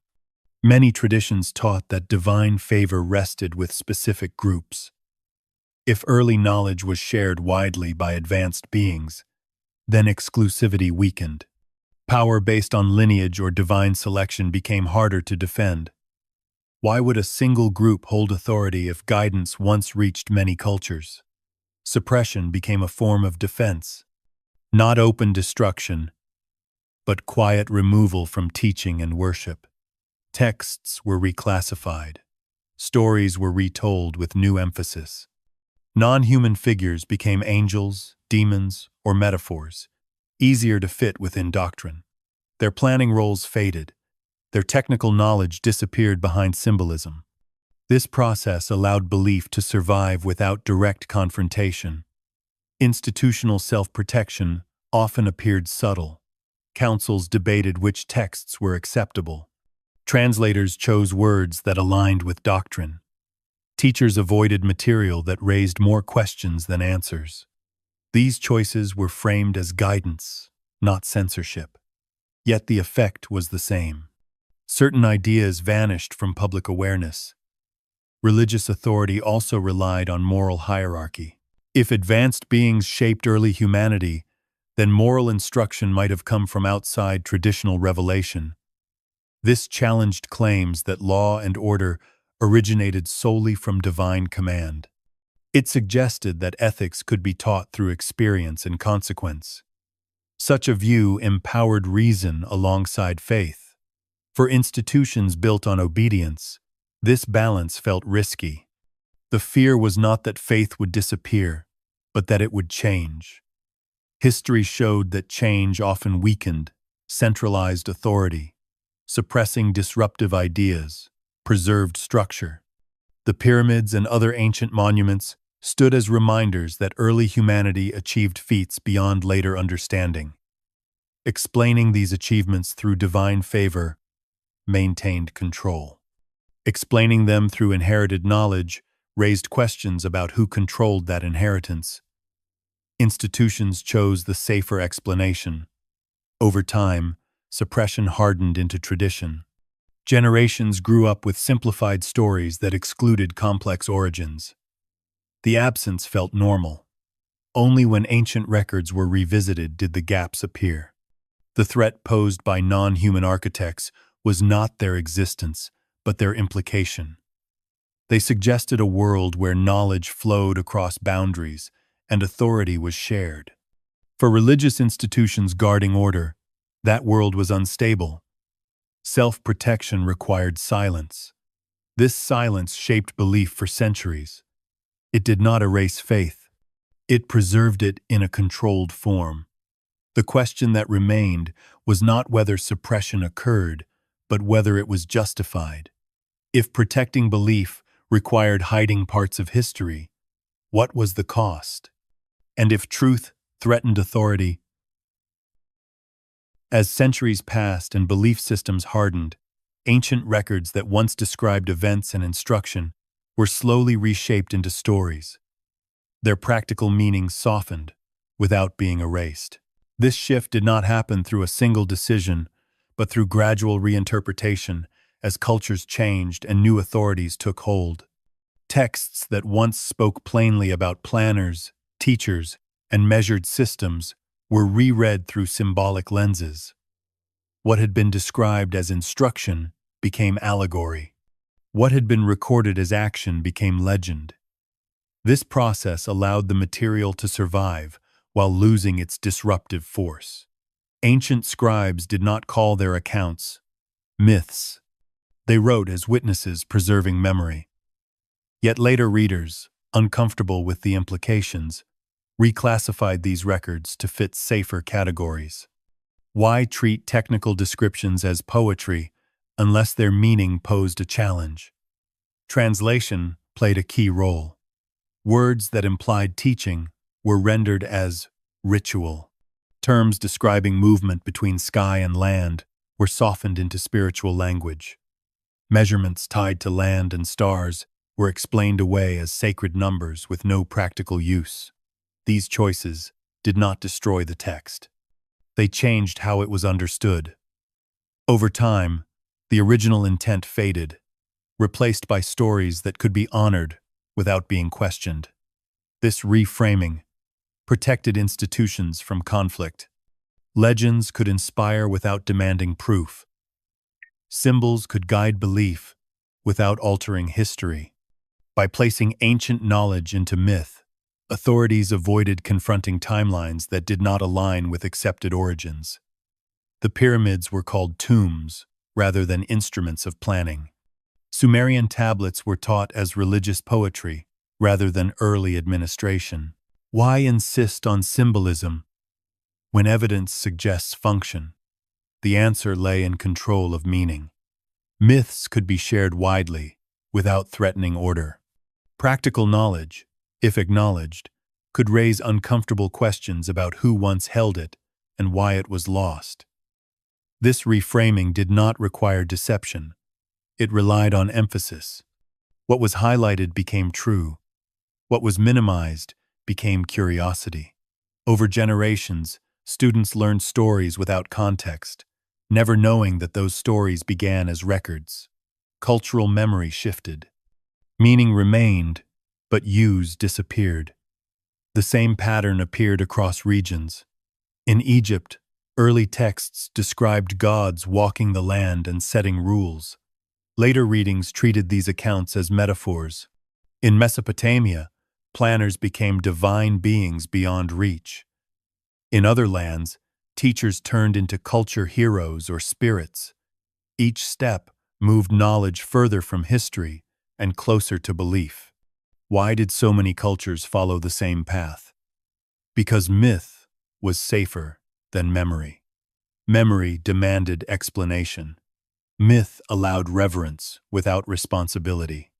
When ancient knowledge was framed as legend, it could be admired without being tested. These suited institutions are tasked with maintaining stability. Yet traces of the original meaning remained. Symbols carried technical hints. Stories preserved patterns. Rituals are repeated movements tied to land and sky. Even when the practical purpose was forgotten, form survived. This was not accidental. Encoding allowed truth to endure quietly. Those trained to look deeper could still find it. Most would not. Over time, scholars noticed these layers.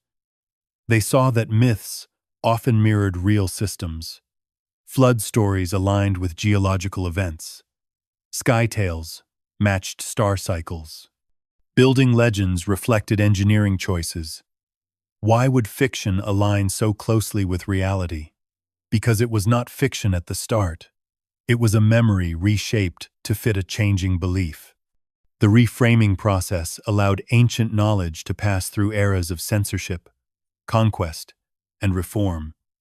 It survived because it did not challenge directly.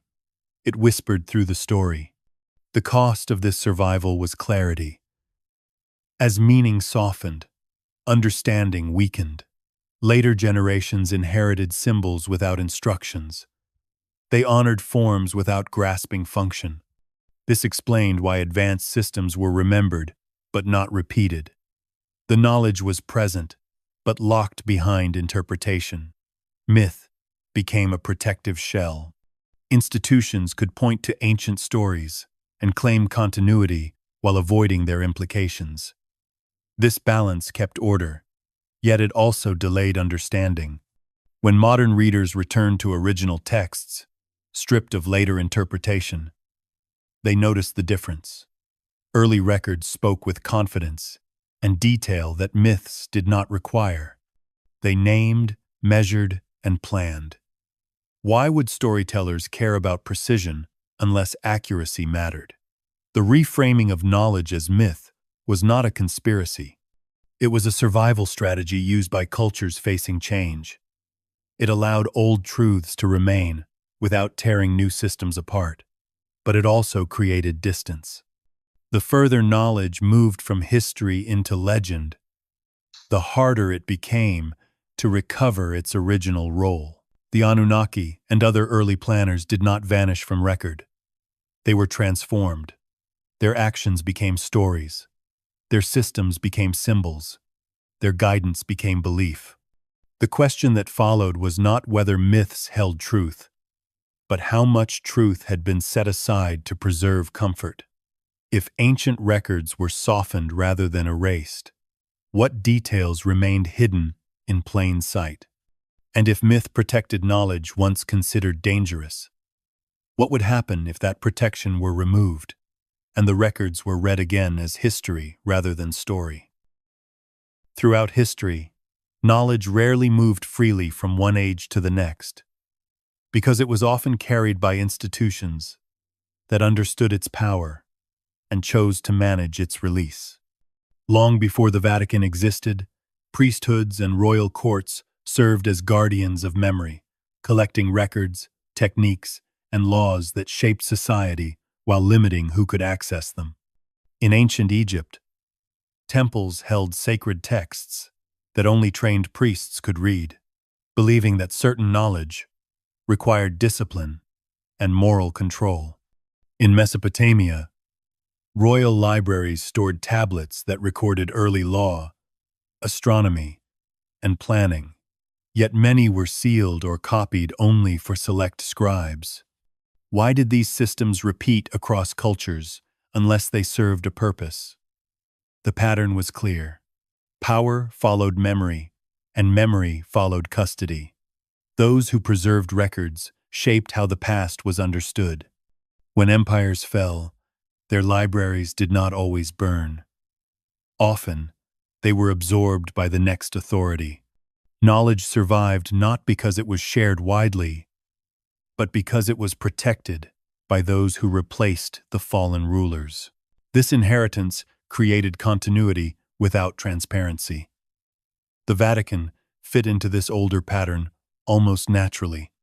When Rome collapsed, the Church inherited not only political influence, but also archives filled with centuries of collected knowledge.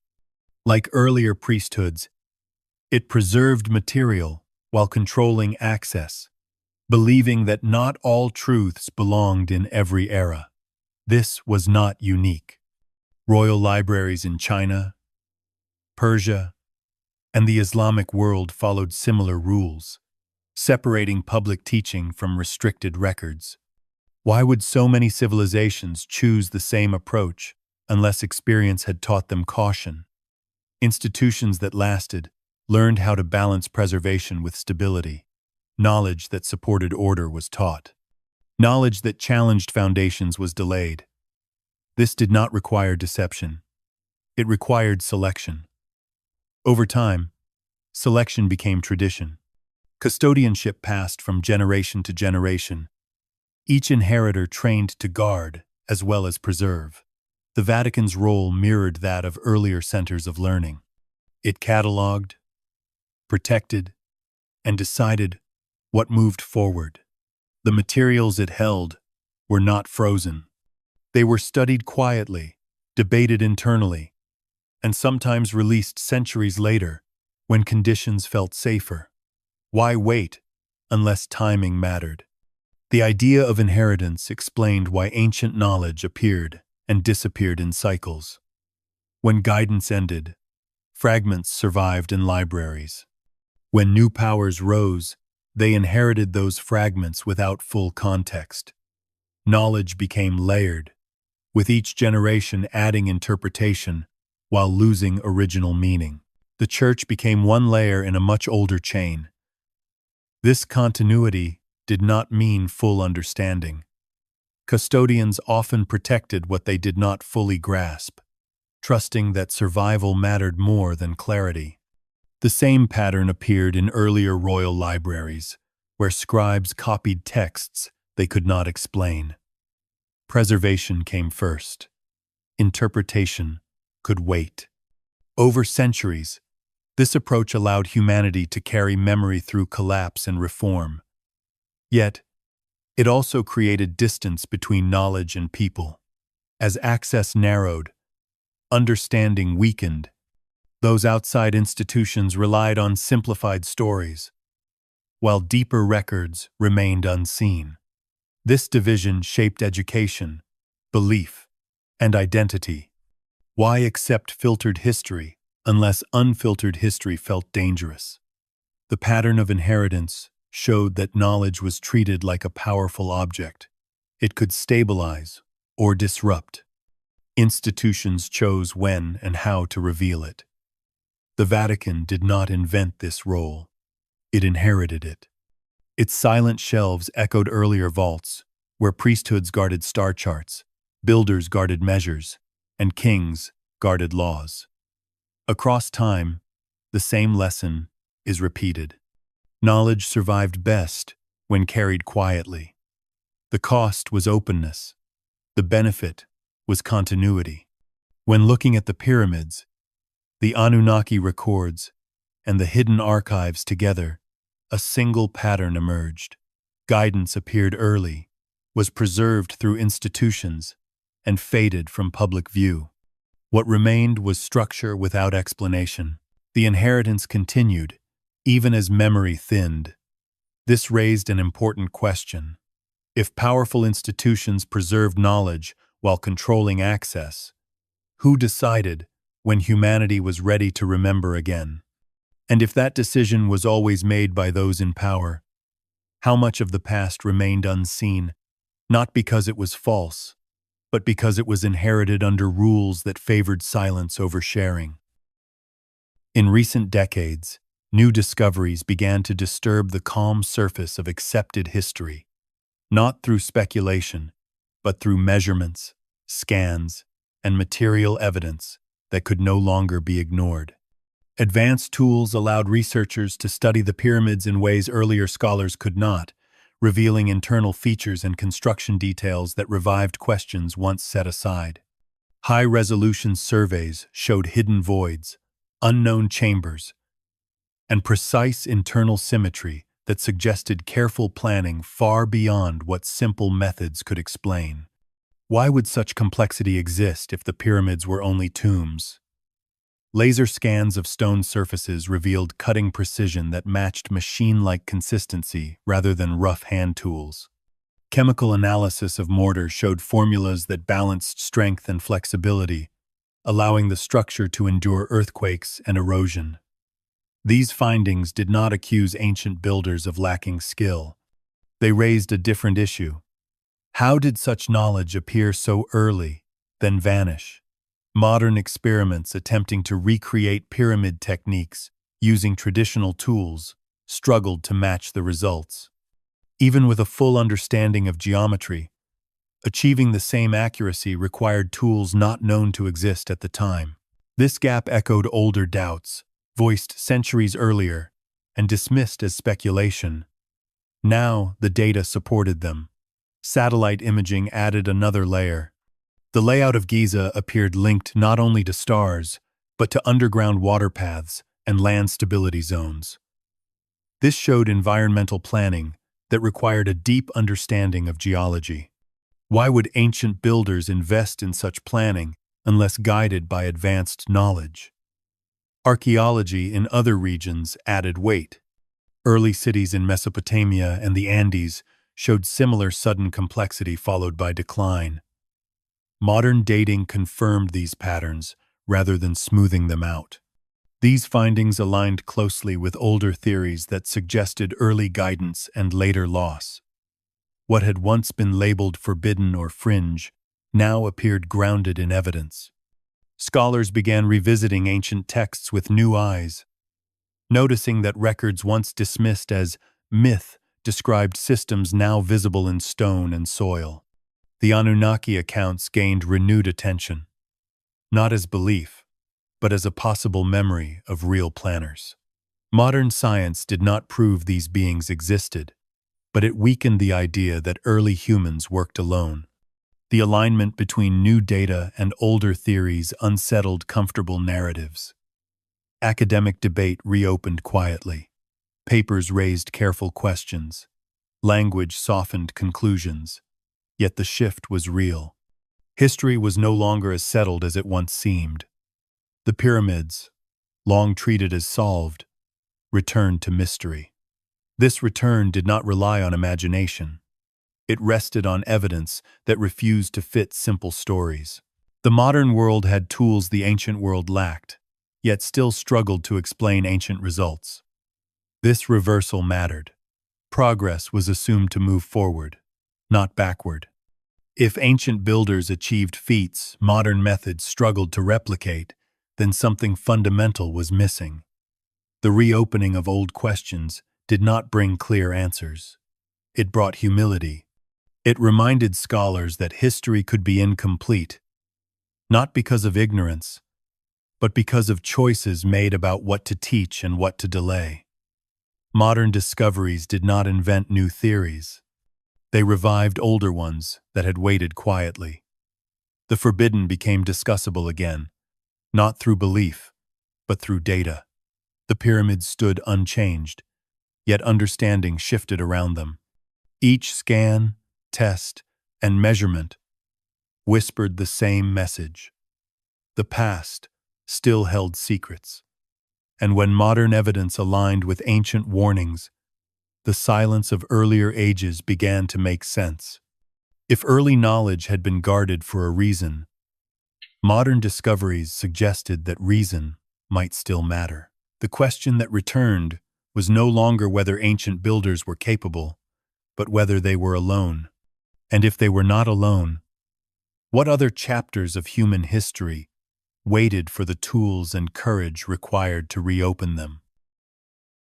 Even as new evidence accumulated and older questions returned with force, the official story of the pyramids remained largely unchanged, not because the data were weak, but because changing history carried risks that institutions were unwilling to take. Academic systems depended on shared frameworks, agreed timelines, and stable foundations that allowed research to move forward without constant revision. When discoveries threatened those foundations, caution replaced curiosity. Scholars understood that rewriting origins would not affect one field alone. It would ripple across archaeology, history, religion, and education.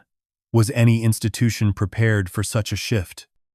Universities, museums, and funding bodies relied on established models to justify their authority.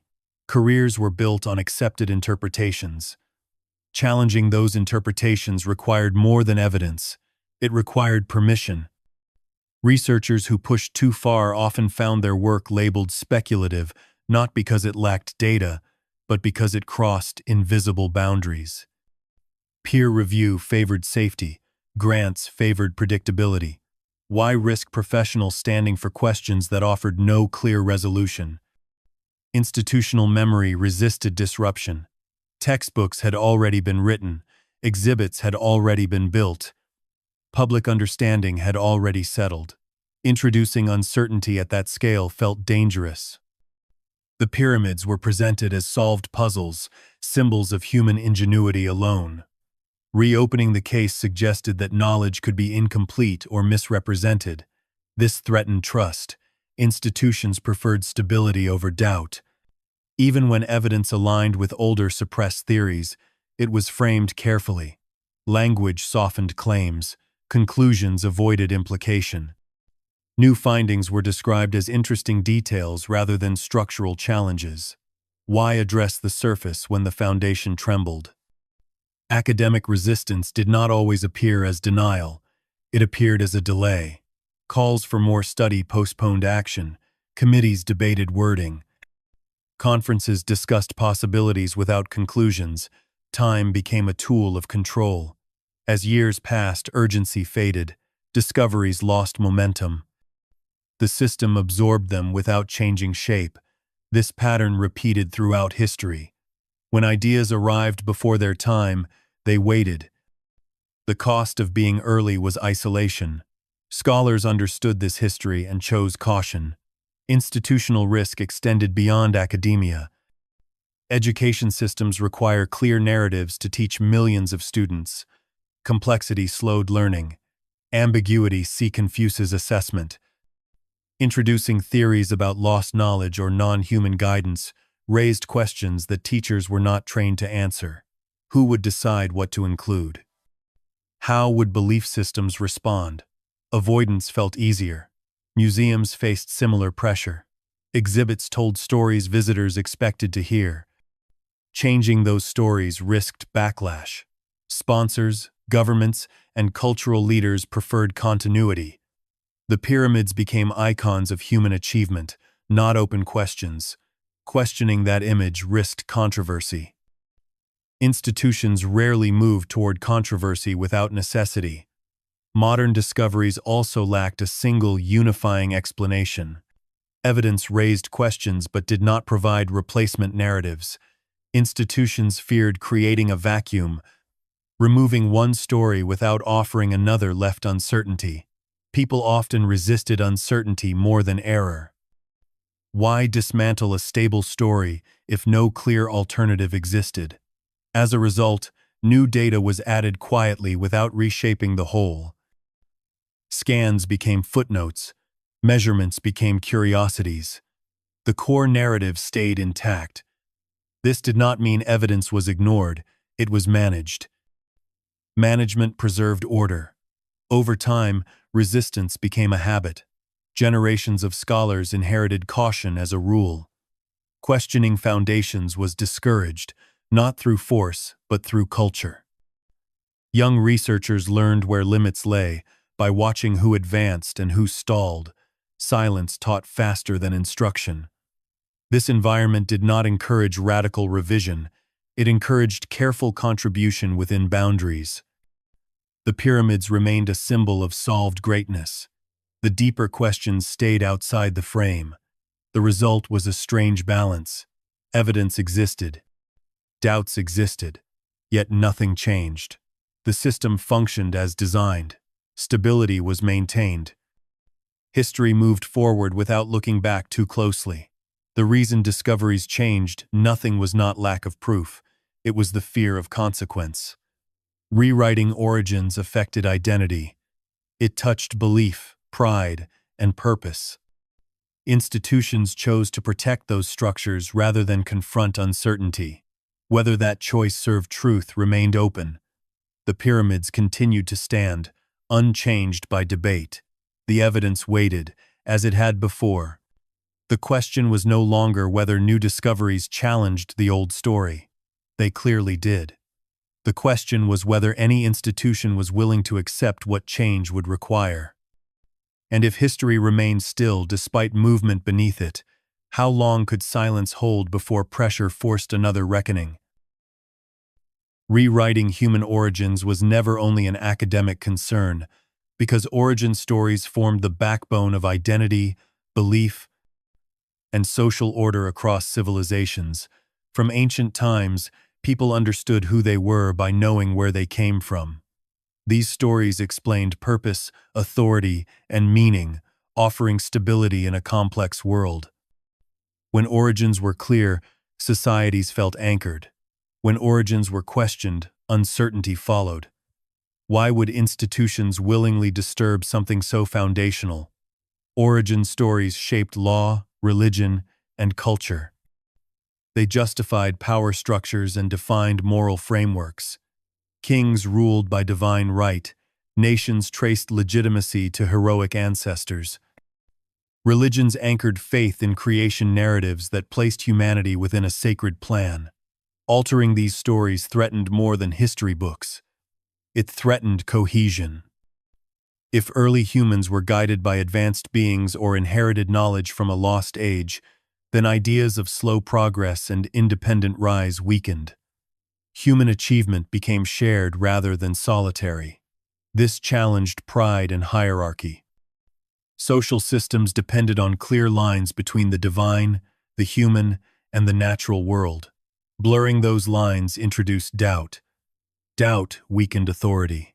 Throughout history, societies that lost shared belief often faced division.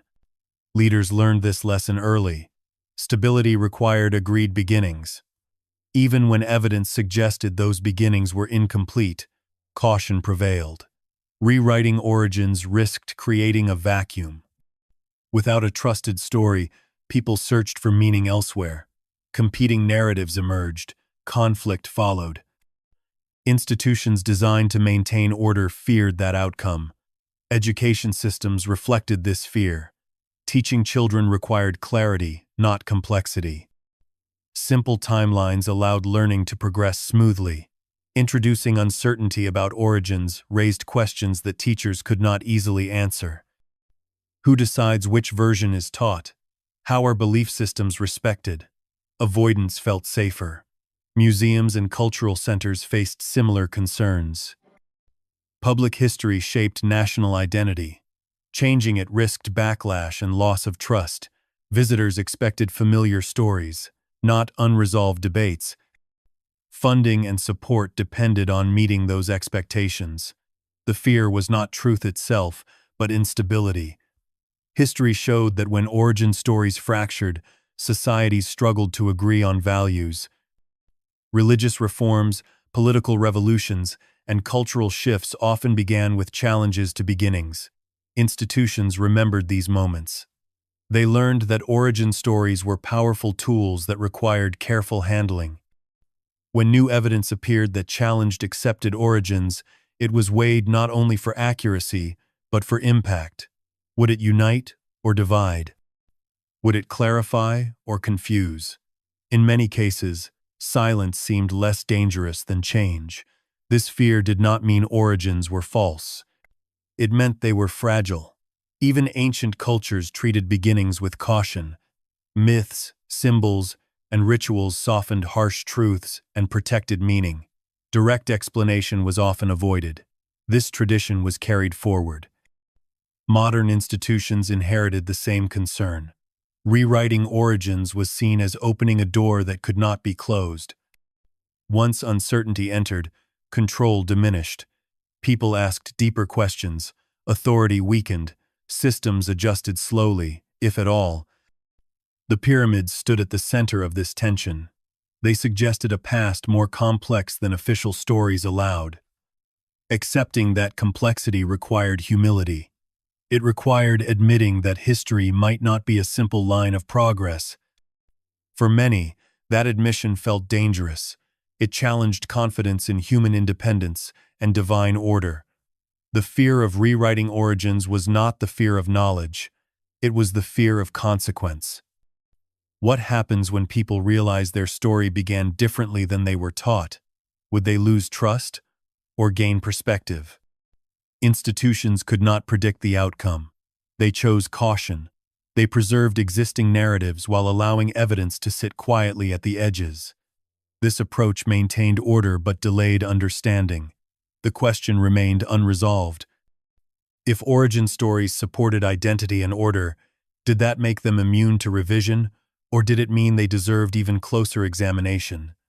And if humanity's beginnings were more complex than believed, was protecting comfort worth postponing truth? Or was truth itself the foundation that societies eventually needed to face? When the Anunnaki were described in the oldest records, they were not remembered as beings demanding worship, but as planners who understood limits and consequences, and who warned about what happened when knowledge moved faster than responsibility. Sumerian tablets did not celebrate endless progress. They recorded cycles of growth followed by collapse, often tied to misuse of power, land, or technology. These records spoke of floods, destruction, and resets, not as punishment alone, but as results of imbalance. Why would early writers focus so strongly on warning rather than triumph? The Anunnaki were described as organizers who restored order after disasters, teaching humans how to rebuild carefully. They measured land, controlled water, and set boundaries meant to prevent future collapse. Their knowledge was practical and restrained. They did not give everything at once. They chose what to share and what to withhold. This behavior suggested caution, not dominance. Ancient flood accounts across cultures echoed this theme. From Mesopotamia to Egypt and beyond, stories described advanced societies undone by imbalance, followed by guidance that restored stability. These stories were later framed as myth, yet their details aligned with geological evidence of real flooding and environmental change. Why would so many cultures preserve the same warning unless it reflected lived experience? The Anunnaki were often shown stepping back after rebuilding was complete. They did not remain to rule forever. They withdrew, leaving humans with systems meant to last if used wisely. Over time, these systems were misunderstood, misused, or forgotten. Collapse followed. The pyramids fit this pattern. They were built with extreme precision, then never repeated. This restraint suggested that their builders understood the risk of pushing knowledge too far. Perhaps the pyramids were not meant as displays of power, but as final markers of a system that should not expand endlessly. Ancient records supported this idea. Knowledge was treated as dangerous if uncontrolled. Flood stories warned of overreach. Collapse followed excess. Balance restored survival. The Anunnaki's knowledge appeared less like a gift of power and more like a manual for restraint. This reframing changed how their role was understood. Instead of gods demanding obedience, they became planners warning about limits. Their disappearance then made sense. Once warnings were given and systems set, continued presence could encourage dependence. Withdrawal forced humans to choose whether to follow the rules or ignore them. History suggested that humans often ignored them. Flood myths preserved the memory of consequence. They were not meant to frighten, they were meant to instruct. Why else repeat them so widely? These stories aligned with the guarded nature of ancient knowledge. Dangerous information was sealed, symbols replaced explanation. Institutions learned to slow access. The Vatican's caution mirrored this older lesson. Knowledge without restraint risked collapse. The Anunnaki records did not celebrate endless building or control. They emphasized balance, timing, and humility. When later cultures lost that emphasis, systems failed. The pyramids remained as silent warnings. They showed what was possible, but also what was no longer pursued. Modern discoveries reopened these patterns. Advanced knowledge appeared early, then vanished. Collapse followed misuse. Silence followed the warning. This cycle repeated across civilizations. The Anunnaki knowledge, when read carefully, did not promise salvation through power. It warned against it. If early planners understood that humanity was not ready for unlimited advancement, then withholding knowledge was protection, not cruelty. This perspective aligned ancient records with modern caution. Technology without wisdom still carries risk. The warning had not expired. It had simply been ignored. The question that emerged was no longer whether the Anunnaki were real gods, but whether their message was real history. If early civilizations collapsed after misusing advanced systems, what lessons were embedded in the records that survived? And if those warnings were encoded into myth, architecture, and silence, were modern societies repeating the same mistake by focusing on achievement while ignoring restraint? The most surprising choice in pyramid history was not how the Great Pyramid was built, but how carefully its blueprint was never used again. Later civilizations had stone, labor, wealth, and time, yet none returned to that same level of precision, scale, and planning. This silence stood out because human knowledge usually spreads once proven. Successful systems are copied, improved, and expanded. Here, the opposite happened. The design that worked perfectly was set aside. Why would builders walk away from a method that produced one of the most stable structures ever made? Loss alone did not explain it. Knowledge can fade, but complete systems rarely vanish without a trace. Instead, pyramid-level engineering appeared to stop by decision as much as by forgetting. Ancient builders continued to raise temples, cities, and monuments, yet none followed the same strict rules of balance, alignment, and mathematical harmony seen at Giza. The later work showed skill, but not restraint. The pyramids remained unmatched, not because later builders lacked effort, but because they did not repeat the method. This pattern suggested caution. Early records from many cultures warned that advanced knowledge, if used without limits, could damage land, water, and social order. The Anunnaki accounts place strong emphasis on balance. They described systems designed to last only if used carefully. Once those systems were pushed too far, collapse followed. If pyramid engineering represented the highest expression of that system, then repeating it endlessly may have been viewed as dangerous. Builders who inherited fragments of the knowledge may have understood enough to know where the boundary lay. Later, Egyptians treated the pyramids as complete and final. They repaired them, protected them, and honored them, but they did not try to outdo them. This behavior reflected respect, not confusion. When a structure is seen as perfect, repetition can feel like a violation. Copying the form without a full understanding carries risk. Other ancient cultures showed the same restraint. After periods of high technical achievement, building slowed and simplified. Structures became smaller, more symbolic, and less exact. Leaders often shifted focus from expansion to preservation. Records spoke of laws that limited building height, land use, and resource control after disasters. These limits were not signs of weakness, they were lessons learned. The idea that knowledge could outgrow wisdom appeared again and again. Pyramid-level engineering may have crossed a line that later builders chose not to cross again. If loss were the only factor, attempts to rediscover the system would appear. Instead, silence followed. No schools taught the full method. No experiments have tried to recreate it. The blueprint became untouchable. Stone preserved its form, but practice stopped. This silence suggested restraint passed down quietly. The pyramids stood as markers, not templates. They showed what was possible and where to stop. In this light, the absence of repetition became meaningful. The builders did not fail to repeat the blueprint, they refused to.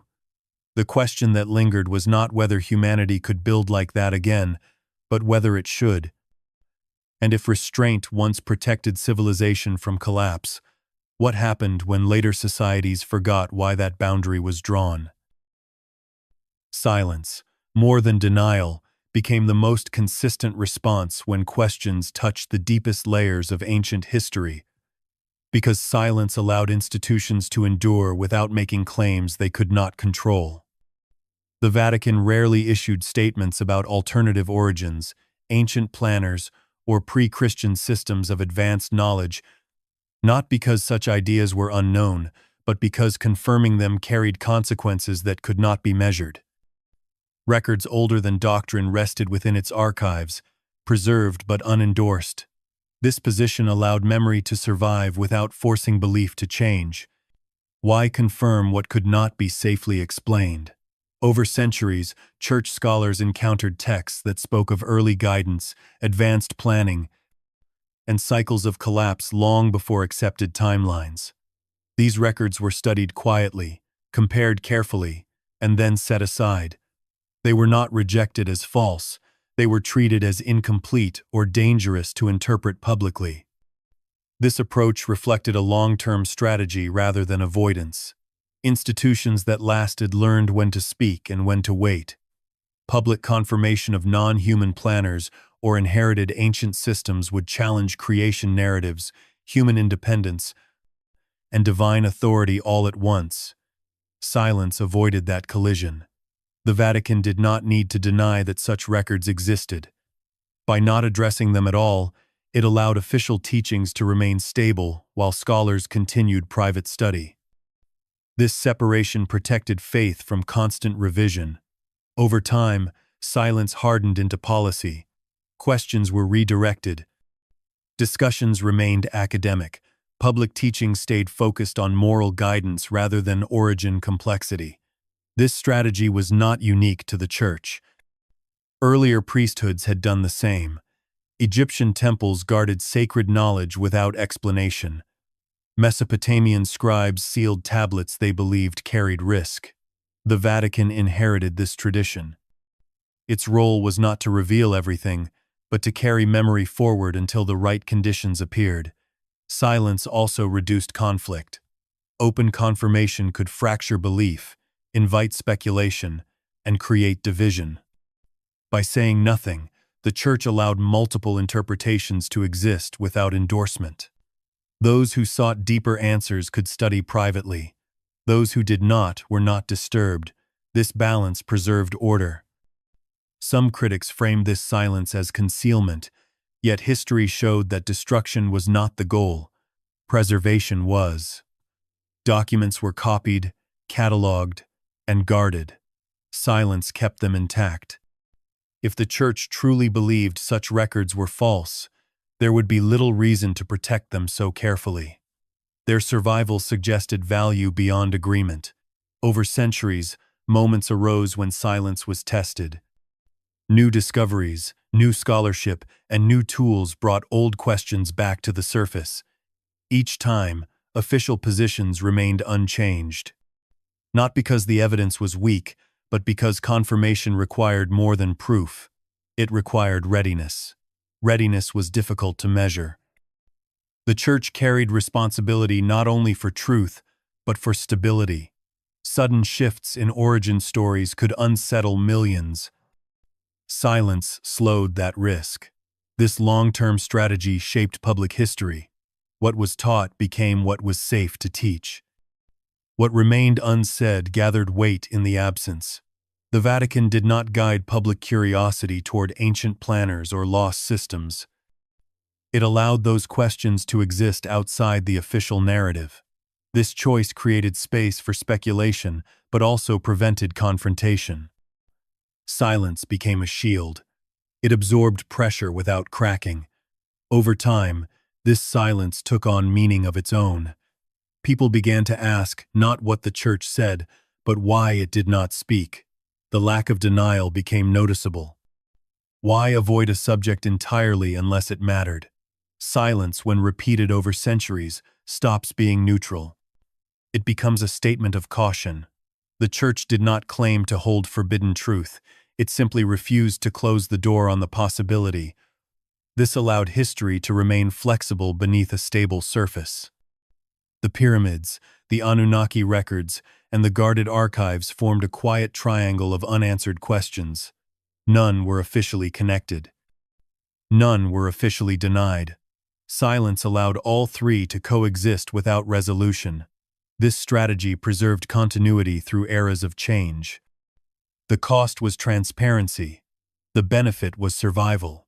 Whether that balance served humanity remained debated. What could not be denied was consistency. The Vatican chose not to say certain things, not once, but always. That choice shaped centuries of belief. The final question was not what the Church knew, but what it believed humanity was ready to hear. And if silence was used to protect truth from harm, how long could that protection last before silence itself became the loudest answer? The pyramids endured not because they were filled with treasures or bodies, but because they were built to speak across time, using stone, alignment, and silence instead of words. For generations, they were explained as royal tombs, yet this explanation never matched their design.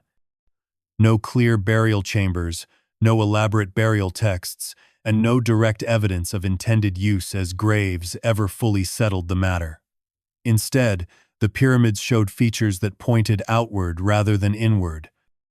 Their geometry aligned with the earth, their angles locked to cardinal directions, and their placement mirrored specific star patterns in the sky. Why would a tomb need to communicate with the heavens so precisely? This design suggested an intention beyond burial. The pyramids functioned as markers, fixed points meant to preserve information long after language, culture, and belief changed. Geometry became the language, stars became the reference, silence became the carrier. The Great Pyramid encoded measurements tied to Earth's size, rotation, and proportions that repeated in nature. These were not decorative choices. They required planning that assumed future observers, capable of measuring and recognizing patterns. A tomb addressed the present. A message addressed the future. The pyramids appeared built for those who would come later, not for those who built them. Their emptiness became part of their meaning. By containing little, they avoided looting and reinterpretation. Stone alone carried the message. The alignment with star systems linked human time to cosmic time, reminding observers that civilizations rise and fall under larger cycles. Ancient records supported this view. Sumerian texts described markers set after the collapse, meant to warn later generations about imbalance and misuse of knowledge. Flood stories echoed this pattern. Structures survived when societies did not. The pyramids fit that role perfectly. They endured floods, erosion, and conquest, standing when cities vanished. Their builders may have understood that words could be rewritten, but stone could not. Silence preserved truth better than explanation. The pyramids did not instruct directly. They invited the study. Their design forced observers to ask why they were built that way. Why such precision? Why such a scale? Why such restraint? Each question pointed back to the purpose. A tomb did not require this effort. A warning did. The message did not say what to do. It showed what was possible and where limits lay. The refusal to repeat pyramid-level engineering strengthened this interpretation. The builders did not want the system expanded. They wanted it remembered. The pyramids became boundaries in stone, marking a point humanity should not cross again without wisdom. Their placement along the Nile, their connection to water tables, and their durability suggested concern for survival over display. They were built to last, not to glorify a single ruler. Later, Egyptians treated them with reverence, not familiarity. They did not enter them freely. They did not alter them. They understood they were not ordinary buildings. This understanding was passed down as tradition without explanation. Over time, the reason was forgotten, but respect remained. The pyramids' silence was intentional. They did not declare their meaning because meaning changes. Geometry does not. Star positions shift slowly, allowing future observers to calculate time past. This turned the pyramids into clocks as much as monuments. They measured ages rather than reigns. This design aligned with the Anunnaki warning tradition. Knowledge misuse led to the collapse. Markers remained to remind survivors. The pyramids stood as reminders without accusation. They did not threaten. They waited. Modern science began to uncover these layers, noticing that the pyramids behaved less like tombs and more like instruments. Their internal chambers amplified sound. Their shape managed stress. Their casing once reflected sunlight intensely. These features served no burial function. They served communication. The message was not spoken, it was demonstrated. Humanity had once reached a level of understanding that required restraint. The pyramids marked the moment restraint began. Their builders stepped back and let time carry the lesson forward. The Vatican's silence echoed this same strategy. Words were withheld. Structures were preserved. Meaning was delayed. When the pyramids were viewed together with guarded texts and inherited caution, a single purpose emerged. They were not monuments to death. They were monuments to memory. They warned without threatening. They taught without speaking. They survived without explanation. The question that remained was not whether the pyramids were tombs, but why humanity preferred that explanation. If the pyramids were messages, then the real issue was not what they said, but whether modern society was ready to hear a warning delivered without words, left by builders who believed that silence could protect truth longer than speech ever could.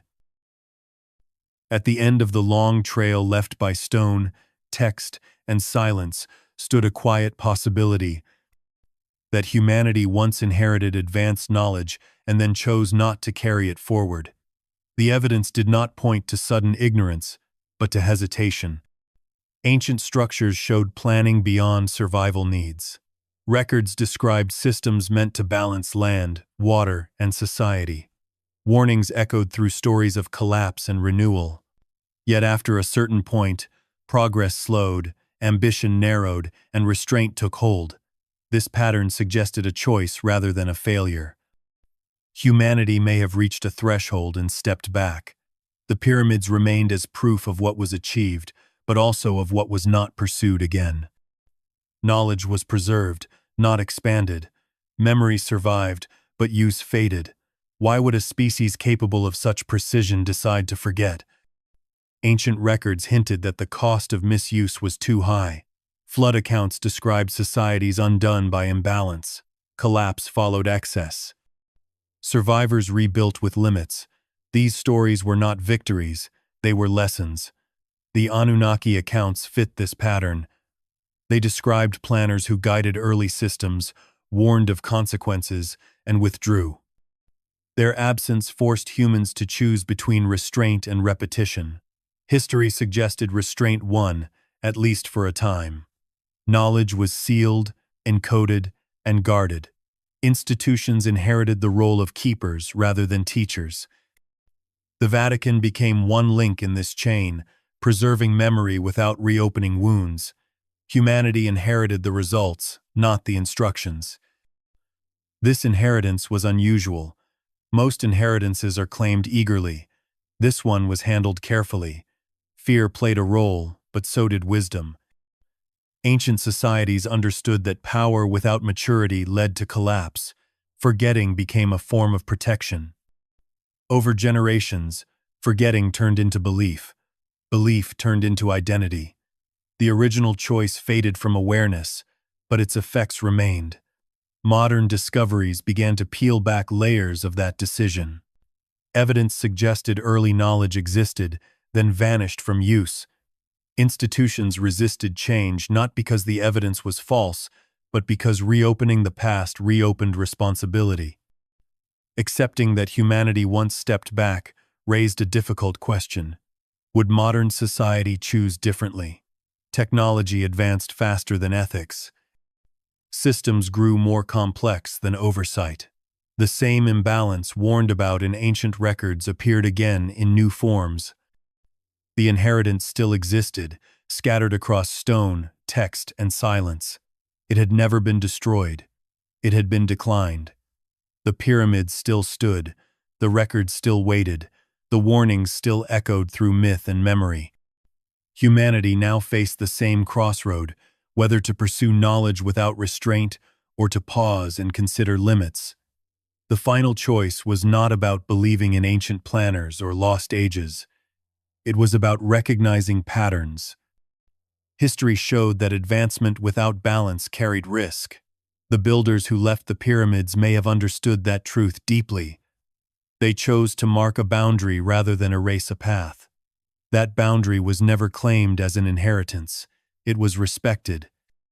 Over time, respect turned into forgetting.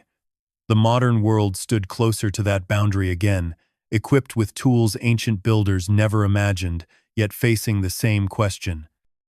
Should everything that can be done, or should some knowledge remain unused until wisdom catches up? The inheritance humanity never claimed was not power alone. It was a restraint. It was the understanding that survival depended not on how far civilization could go, but on knowing when to stop. The pyramids were not relics of ignorance. They were reminders of choice. They suggested that humanity once paused and chose caution over conquest. Whether that decision still faced the modern world was no longer a matter of ancient history. It was a present question. And the answer, as before, would shape what future generations inherited: stone monuments of warning, or stories of collapse retold as myth once more.